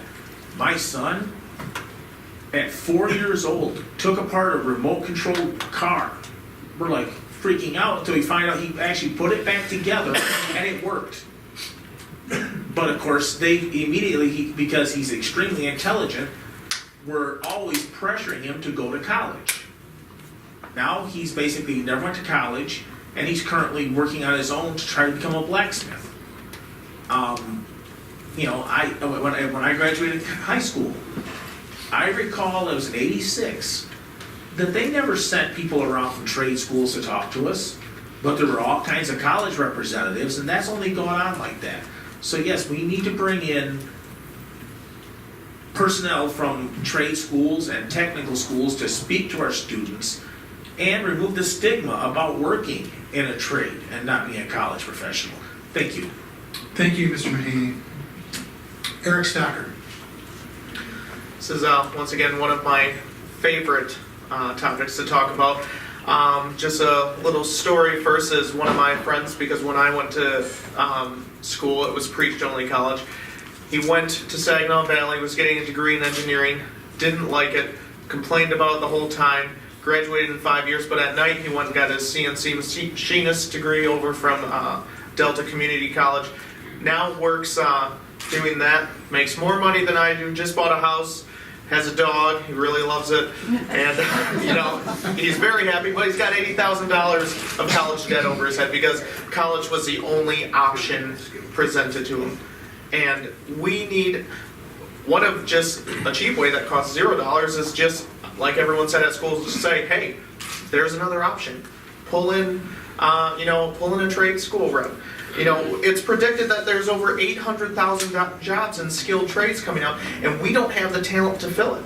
My dad, he works with building machines for the automotive industry, computer programming for machines, less than a 2-year degree over at St. Clair County Community College. You walk out making $75,000 a year without overtime because they need them so badly. In the news recently, the governor signed two bills, SB 941 and 942, that create part of the Marshall Plan for Talent, taking $100 million to prepare jobs for the 21st century. Actually, I'm really excited to see that we are trying to take those steps forward, and we need to continue to do that. Involve the business community. Look at what jobs are needed. Bring community colleges and bring parents and teachers together. We all have a seat at the table, and we can all find a solution to this problem. And, college rates are growing higher than inflation. Maybe we need to look at how much can public universities keep charging students. There's so many jobs out there with great paying benefits, and we need to present those as an option for student choice. Thank you, Mr. Stocker. Kenneth Nickel. As I indicated earlier, I am a first-generation college grad, and you can go back nearly 5 generations in my family on both sides, and no one was afforded an opportunity to attend college. I was very blessed and fortunate to have an academic scholarship, so I didn't take on the burden of that. What we need to do is we need to create avenues for our kids to follow their passion. And this is not new. In Europe, they do different pathways. So you get to a certain age and you make a determination, where is your passion? And I think that we can certainly continue to do that here. We can follow where kids' passions are. And I heard that the voc ed trades being mentioned a lot. I graduated with one of my best friends who went to the military in his junior year of high school. He's the smartest kid I know. To this day, he's an arc, MIG, TIG welder, and he's an HVAC guy. He is the absolute smartest man I have ever met. And I'm telling you what, that stigma, I think we're doing a great job of eroding it, because it is important that we don't have that. Colleges also need to be held accountable, not only for their issues of tuition cost and wages, but also their results. 1 out of every 2 kids fail. They drop out. If I had that as superintendent of Yale Public Schools, I'm no longer your superintendent of Yale Public Schools. I can guarantee you that. From that perspective, we need to make certain that we are looking at different pathways. You get to a certain age and kids can do that. And how you do that is create curriculum choices and flexibility. It is not a one-size-fits-all. It can't be. Because, again, I went into chemistry. And I have individuals that went into political science. We're on 2 opposite ends of the spectrum, and I think it's good that we are on 2 opposite ends of the spectrum, but allow us the opportunity to follow those different pathways. Thank you, Mr. Nickel. Dan Turk. Well, first off, want to take a look at is the cost of a degree. A friend of mine, his son just got out of a degree becoming a dentist. $270,000. Now, how does this person go out and get a house after that and have that debt hanging over the top of their head, or a brick and mortar business where he can perform his business? The unions need to solicit the schools. In 3 years, in any of the trades, someone could be making $60,000 to $80,000 a year in a good job. They might want to choose a profession as a firefighter, or like these people here in the back of the room, law enforcement. Then as they go into that system, they can be paid for these folks' retirement. As we've seen our downfall that we already said in the state, we bring these people into these groups, they can pay for the pensions. That's how it works, folks. That's how labor unions work. Thank you. Thank you, Mr. Turk. Mr. Pratt. I'm a proud Air Force dad. My son graduated Friday from Lackland Air Force Base down there, so talking to the people down there, there is a program for them to educate that way, and I think they teach good discipline. He needed the discipline that he's getting there. It's really changed him. He's going into this radio tech school in Mississippi, and there was only 3 kids going there out of that flight. But there's all kinds of technical schools through all the military stuff. So there's always an avenue to get educated. He's only got to stay in 2 years, and that's going to be no cost to him. And actually, he's getting paid to learn. So, but as far as the colleges go, we really got to look at the way they administrate that money. You know, look at our 2 big colleges here, the big donations they get for their athletics. And the people that show up to watch them, that's really great, but it really makes you wonder, where's all that money end up going? Because I went to watch some of them games, them tickets ain't cheap. So there's just a lot of money getting thrown around there, and no accountability there that I see. So, thank you. Thank you, Mr. Pratt. This is our final question of the evening. We have watched a deluge of high-profile mass shootings in recent years that has sparked much debate on the Second Amendment as a whole. What steps, if any, do you think the state of Michigan should take to ensure responsible gun ownership, sales, and use in light of the rights guaranteed by the Second Amendment? Kenneth Nickel. Certainly. I would be surprised to hear that most of the candidates here tonight wouldn't be Second Amendment proponents, as am I. I'm a responsible gun owner. I grew up having a gun. My first gun that I received was from my father. It was a 12-gauge shotgun. We used it for pheasant when there were pheasant. And that was, I don't want to tell you how long ago. But so we need to make certain that it's not a gun problem. It really is not a gun problem. It's a people problem. So we have to look at the issue of community mental health. We have to look at getting training for folks. I will tell you this, I would not do a whole lot to upset what we currently have except for a couple things. I don't mind waiting, a longer waiting period to own a firearm. It shouldn't be something that I can go into and get my pizza, and 30 minutes later, while I'm waiting for my pizza, I also walk out of there with a shotgun. Especially for kids that are between 18 and 21. And the reason why that is significant, anything that they have on their record when they do the NICS check is going to be protected because of their juvenile age. So prior to 18, if they were in community mental health issues or had issues with law enforcement or became dangerous or became on the mark, if you will, they're not going to be noted. Most of those folks will have a cleaner record than I would because there's nothing there. I don't mind extending that period. Being responsible gun owners are certainly that. As it relates to school safety, there's a lot of things we can do, and the legislation is starting to do that. They just initiated a grant funds through the state police that you can use to protect and help safety. We currently have had a liaison officer for 19 years. I initiated a COPS grant 19 years ago. We have maintained a liaison police officer at our main campus for the past 19 years. So it's ideas like that, lockdown, making sure your facilities are ready for it. Thank you very much. Thank you, Mr. Nickel. Dan Turk. When you take a look at these mass shootings that took place, they all disregarded what gun laws we have right now in the books today. When you take a look at our schools in general, liaison officers are a great asset. Even my road deputies that come into my township hall, we talk, I say, hey, why don't you go take a walk through the schools and see what's going on? And they do that. They do the random sweeps. I feel that's absolutely necessary. Education is a huge thing for me.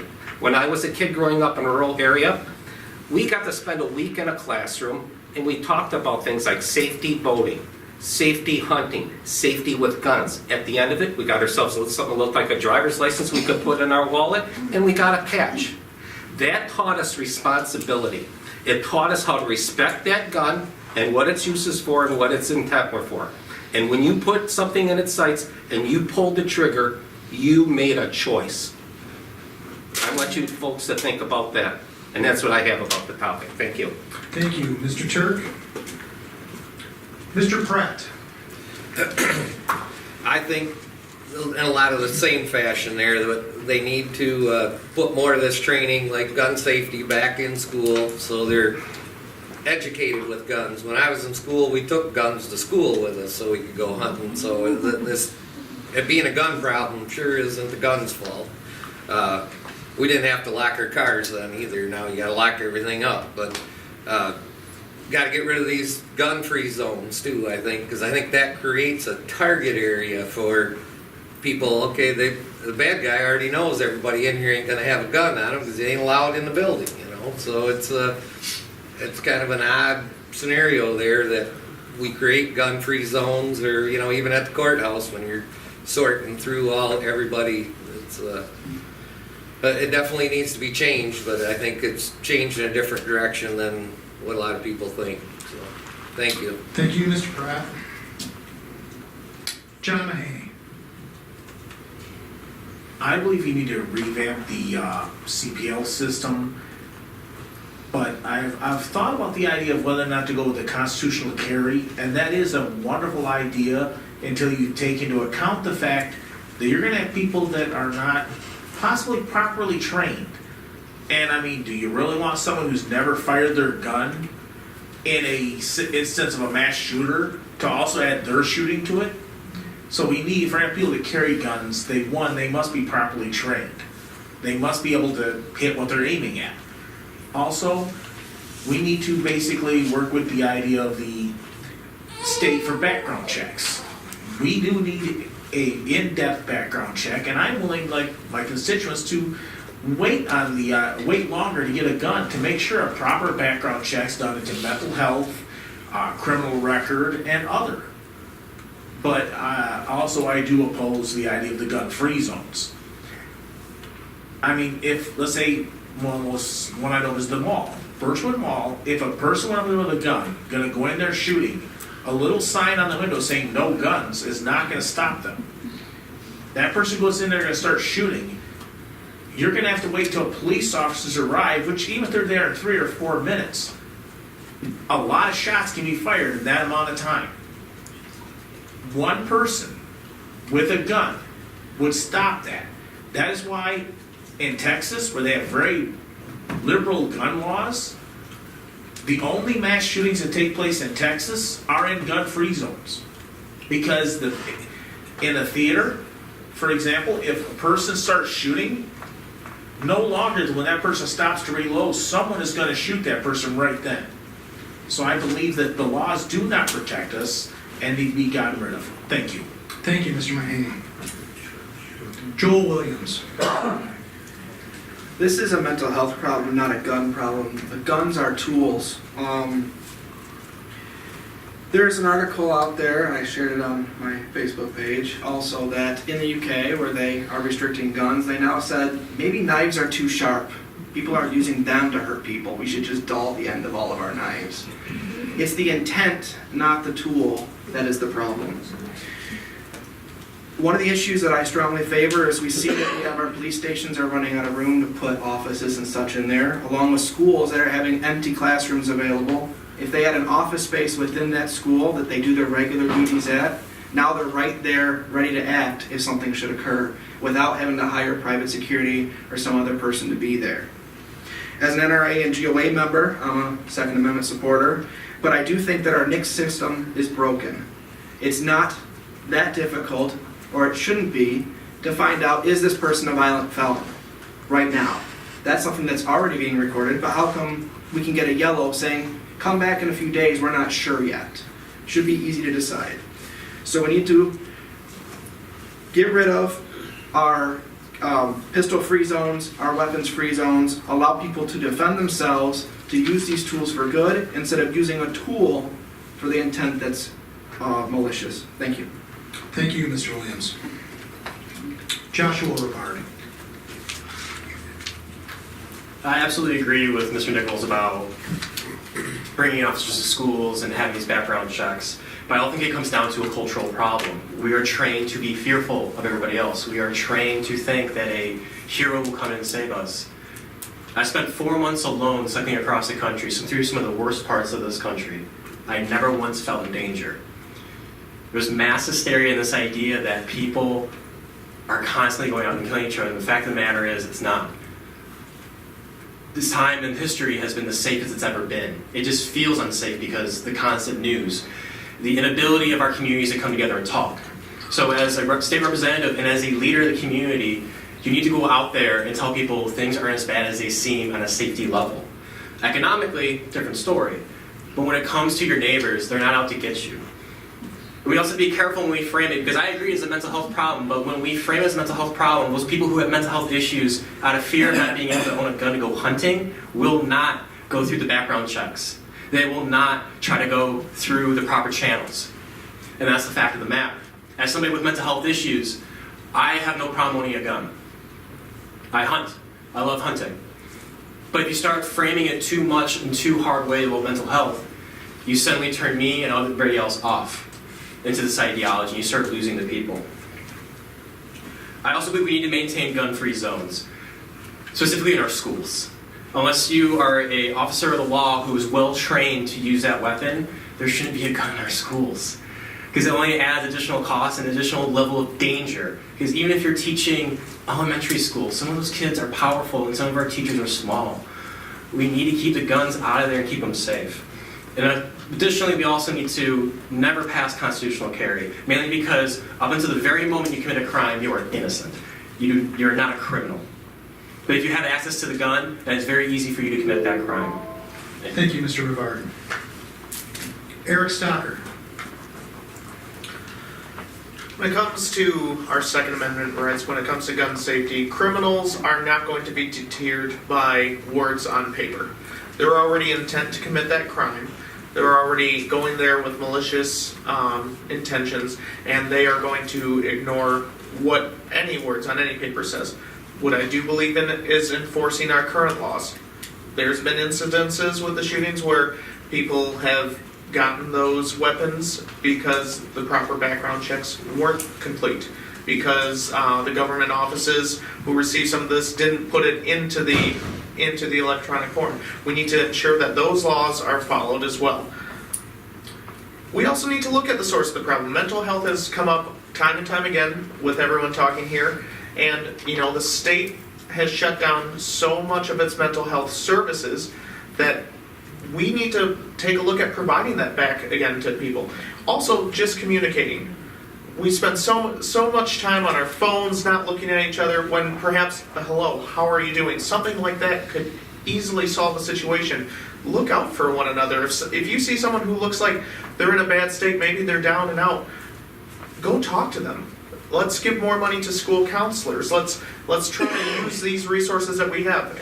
In-source school resource officers are a great way to secure, hardening schools with better locking doors and stuff. These are all other ways that we can do that, but let's just look out for one another. Let's communicate. Let's talk to each other. Let's look at the source of the problem instead of just saying it's the guns problem. Let's take a long-term effect, and that's what we really need to do, is start taking long-term approaches instead of short-term fixes that really target and turn a lot of people off. So let's do this in a smart fashion.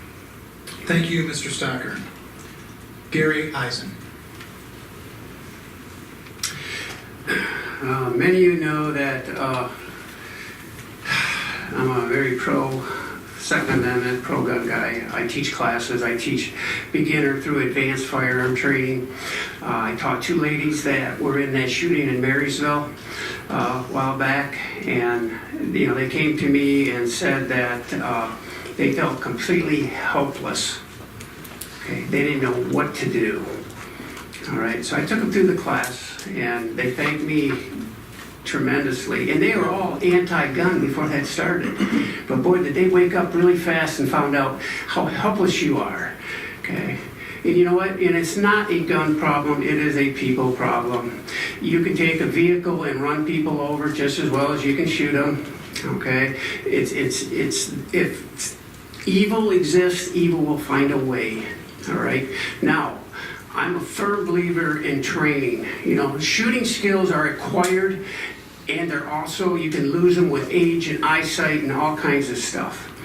But there is a system out there called quiet security or silent security, okay? It's implemented, but it's done silently, okay? You don't publicize it. You don't go in the newspaper. You don't do it. You just do it quietly. Israel does this, okay? And you don't know what you're getting into. The janitor could be a guard. The teacher could be, the principal could be, but it's done quietly, so you don't bring attention to anything, so you don't scare the kids and all that. Okay, it's a good system. We should look into something like that. Yes, there are ALICE classes, active shooter classes. I've been through them. I could probably actually teach them, okay? But you know what? Maybe a different approach. Silent security. Okay, it's something that I would probably look into as your state rep, introduce it, show how it can be. Time's up. Thank you. Thank you, Mr. Eisen. Dan Tallis. The Second Amendment clearly states that the right to keep and bear arms shall not be infringed. What they meant by a militia, a well-regulated militia, was the body at large of the citizenry. A couple hundred years ago, they understood. The fathers trained their sons how to safely handle firearms, how to responsibly handle the firearms. Sons, daughters, wives, whatever. For some reason, we've gotten away from that in this country. I absolutely would love to see the elimination of the gun-free zones. I agree. They're just targets. When I was in high school, and I think a few of us guys up here too, back in the day, we had shooting ranges in our high school.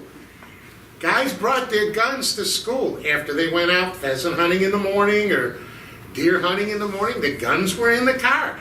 Nobody ever thought somebody was going to pull a gun and shoot somebody. It seems to me that the more we seem to put our thumbs down on top of people, we get this kind of problem. So I would like to see maybe bring the gun ranges back, educate the children. Eddie Eagle program through the NRA is a fantastic program teaching gun safety to young people. Is it a mental health issue? Probably in these mass shooting cases, I would say yes. overall, a lot of it is just plain stupidity for a lot of these young people that go out and shoot. If you're in the city, maybe even out here in the country, like you mentioned that one that they had, You mentioned video games. the video games, yeah, they desensitize the children, that you can cleanly shoot people on the video games. It all comes down to responsible adults teaching children how to handle firearms responsibly, in my opinion. Thank you, Mr. Tallis. Ladies and gentlemen, that concludes the questioning portion of tonight's event. Before we get into closing statements by each of our 9 candidates, I would ask that all of us give each and every one of these individuals a round of applause.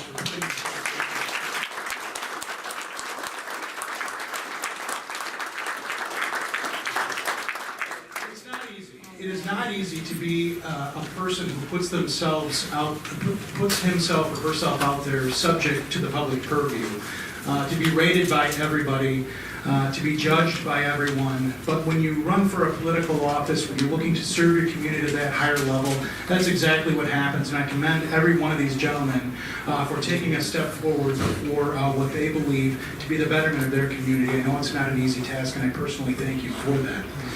For this evening, I would like to thank Randy Fernandez, City of Marysville's city manager. He has done an extraordinary job putting this together. It started with a text to my city council after a meeting asking, would it be a good idea? I would like to do this. We had everybody very enthusiastically respond yes.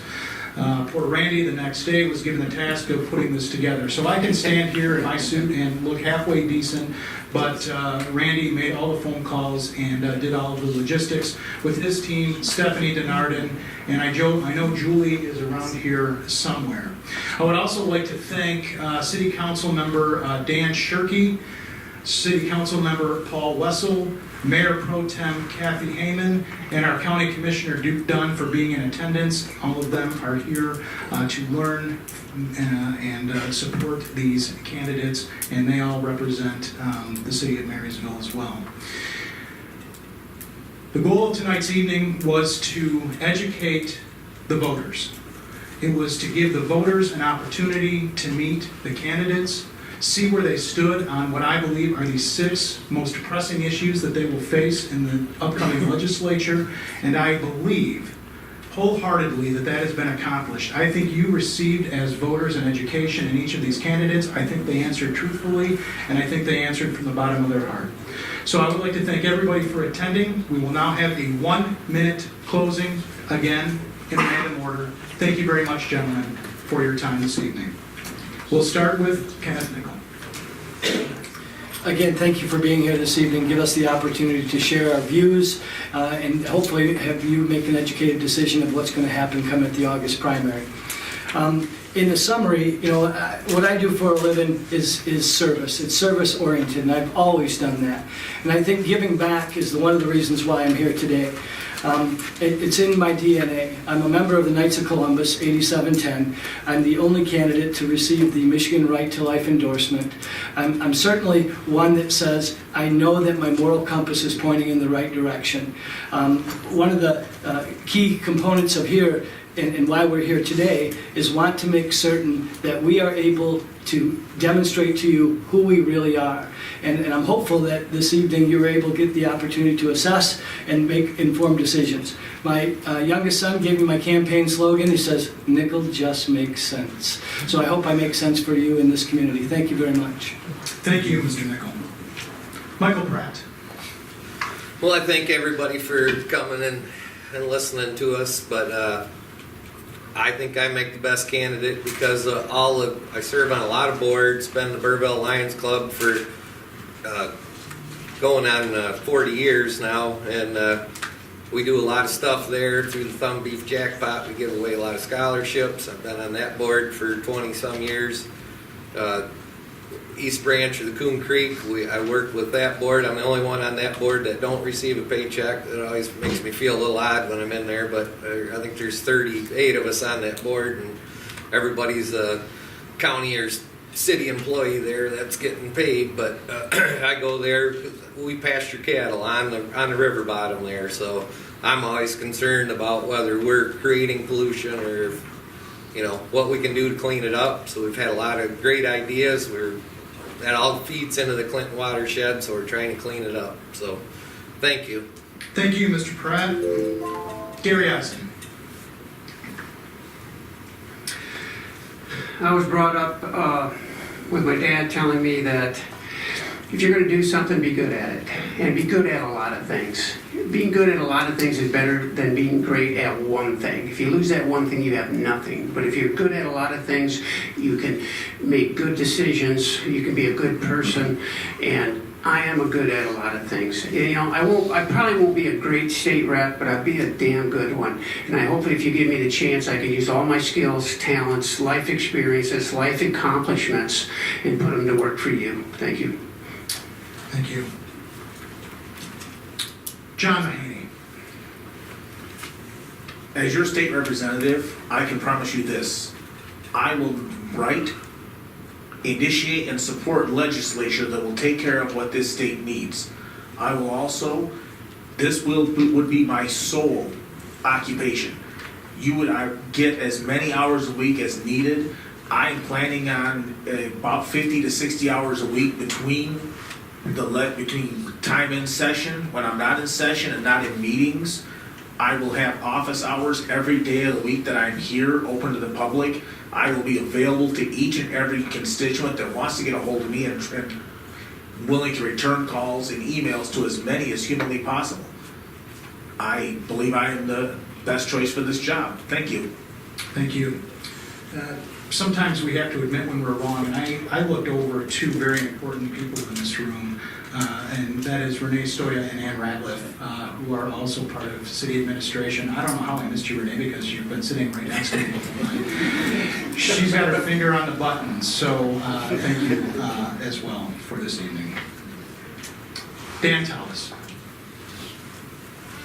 I want to be your rep because I want to serve the people. I've been Cub Scout leader. I've been in the military. I've worked with Habitat for Humanity many times. Food banks. I love to serve. I love to use my energy, my strength to do something for other people that maybe they are unable to do for themselves. That being said, my big thing, if I got to Lansing over there with your help, of course, is to try to keep the state of Michigan from taxing more, taking more of what everybody earns, and using it for whatever frivolous way they want. Got a room full of hardworking people over here, a lot of people with their children and everything. Gotta help them. Keep this stuff in their money in their own pocket so that they can raise their children and let their children have a better life than they had. Thank you. Thank you, Mr. Thomas. Dan Turk. Well, I want to thank everyone for coming out tonight. I want to resonate one more thing to brand out to you folks. I've worked as a team with our local, county, and current state officials to accomplish major improvements in my township and my community. I've already done the work based on their needs and requests for our citizens. I'll use that experience to do the same for the people of the 81st District. I want to thank everyone for this opportunity again to allow me to speak. My lines of communication are always open. I can be reached on my Facebook page or my website, Dan Turk MI. And once again, thank you, St. Clair County. Thank you, Pete voters of the 81st District. Thank you, Randy Fernandez. Thank you, Mayor Damman. Thank you, Mr. Turk. Eric Stocker. Thank you for coming out tonight. Just want to say, I love this community. I am a member of the community, just like all of us, running to represent us. You know, I've been proud to be endorsed by Michigan Farm Bureau, which is one of the largest grassroots organizations in the state of Michigan, where local people make the decision on who they want to represent them. You know, after walking 401 miles of this district, knocking doors, talking to thousands of people so far, we are tired of the status quo. We all want change. We want something different. The days of fighting and yelling and screaming are over. It's time to go to work. It's time to listen. And that's what I am very excited to do, is to go to work for you, to go to work for all of us and bring results and bring change back to this community that I love so much. So I think if we just all work together, we can continue to create a very bright future. Thank you. Thank you, Mr. Stocker. Joshua Rivard. So, like everybody else, thank you so much for coming out. I know what little free time that us working people have. You want to spend at home, but thank you for coming out and keeping democracy alive in the state. I really appreciate it. And Michigan is a working class state. It's very proud of it. It always has been, and I hope it will continue to be. I believe I'm the best candidate because I represent the working class values, because I'm a working class individual. I have to deal with the same burden, economic burdens everybody else does, while still not making enough. We need to vote and change, as Eric said, but we need positive change for a brighter and better future. And I believe I am that change. I don't believe it, I know I am that change, because I have good ideas, and I was taught that when something is broken, you roll up your sleeves and get to work fixing it. And that's what I'm here doing today, is rolling up my sleeves, hitting the streets, and getting to work. Thank you, and have a great night, and drive safe. Thank you, Mr. Rivard. Finally, Joel Williams. Hi, I'm Joel Williams, and I'm running to be your state representative to the People's House, to represent the people and look out for their interest in your money and how it's spent. There's a lot of different subjects that came up today, but not all of them. You can check out my website, williams4rep, forrep.com, or facebook.com/williams4rep. You don't have to write that down. There's pamphlets up front. But one of the ones we did talk about that I want to make sure we check on is tax. I'm the only candidate up here who signed the Americans for Tax Reform pledge to not raise your taxes. I don't say it, I signed it, and I put it up there so you can see my signature. Now, there's a lot of problems in Lansing, but they're not rocket science. But maybe a rocket scientist can help fix it. Thank you. Thank you. Ladies and gentlemen, I would remind you, the primary election for the 81st District House seat is Tuesday, August 7th, 2018. There is one Democrat running for that seat. There are 8 Republicans. All but one of the Republican candidates will be eliminated on the August 7th primary election. We have, the candidates brought literature is right here on the table as you exit. I am sure that the candidates will be available to answer any questions or meet you personally should you so choose. Once again, I thank each and every one of you for taking part in our democracy. Have a great evening.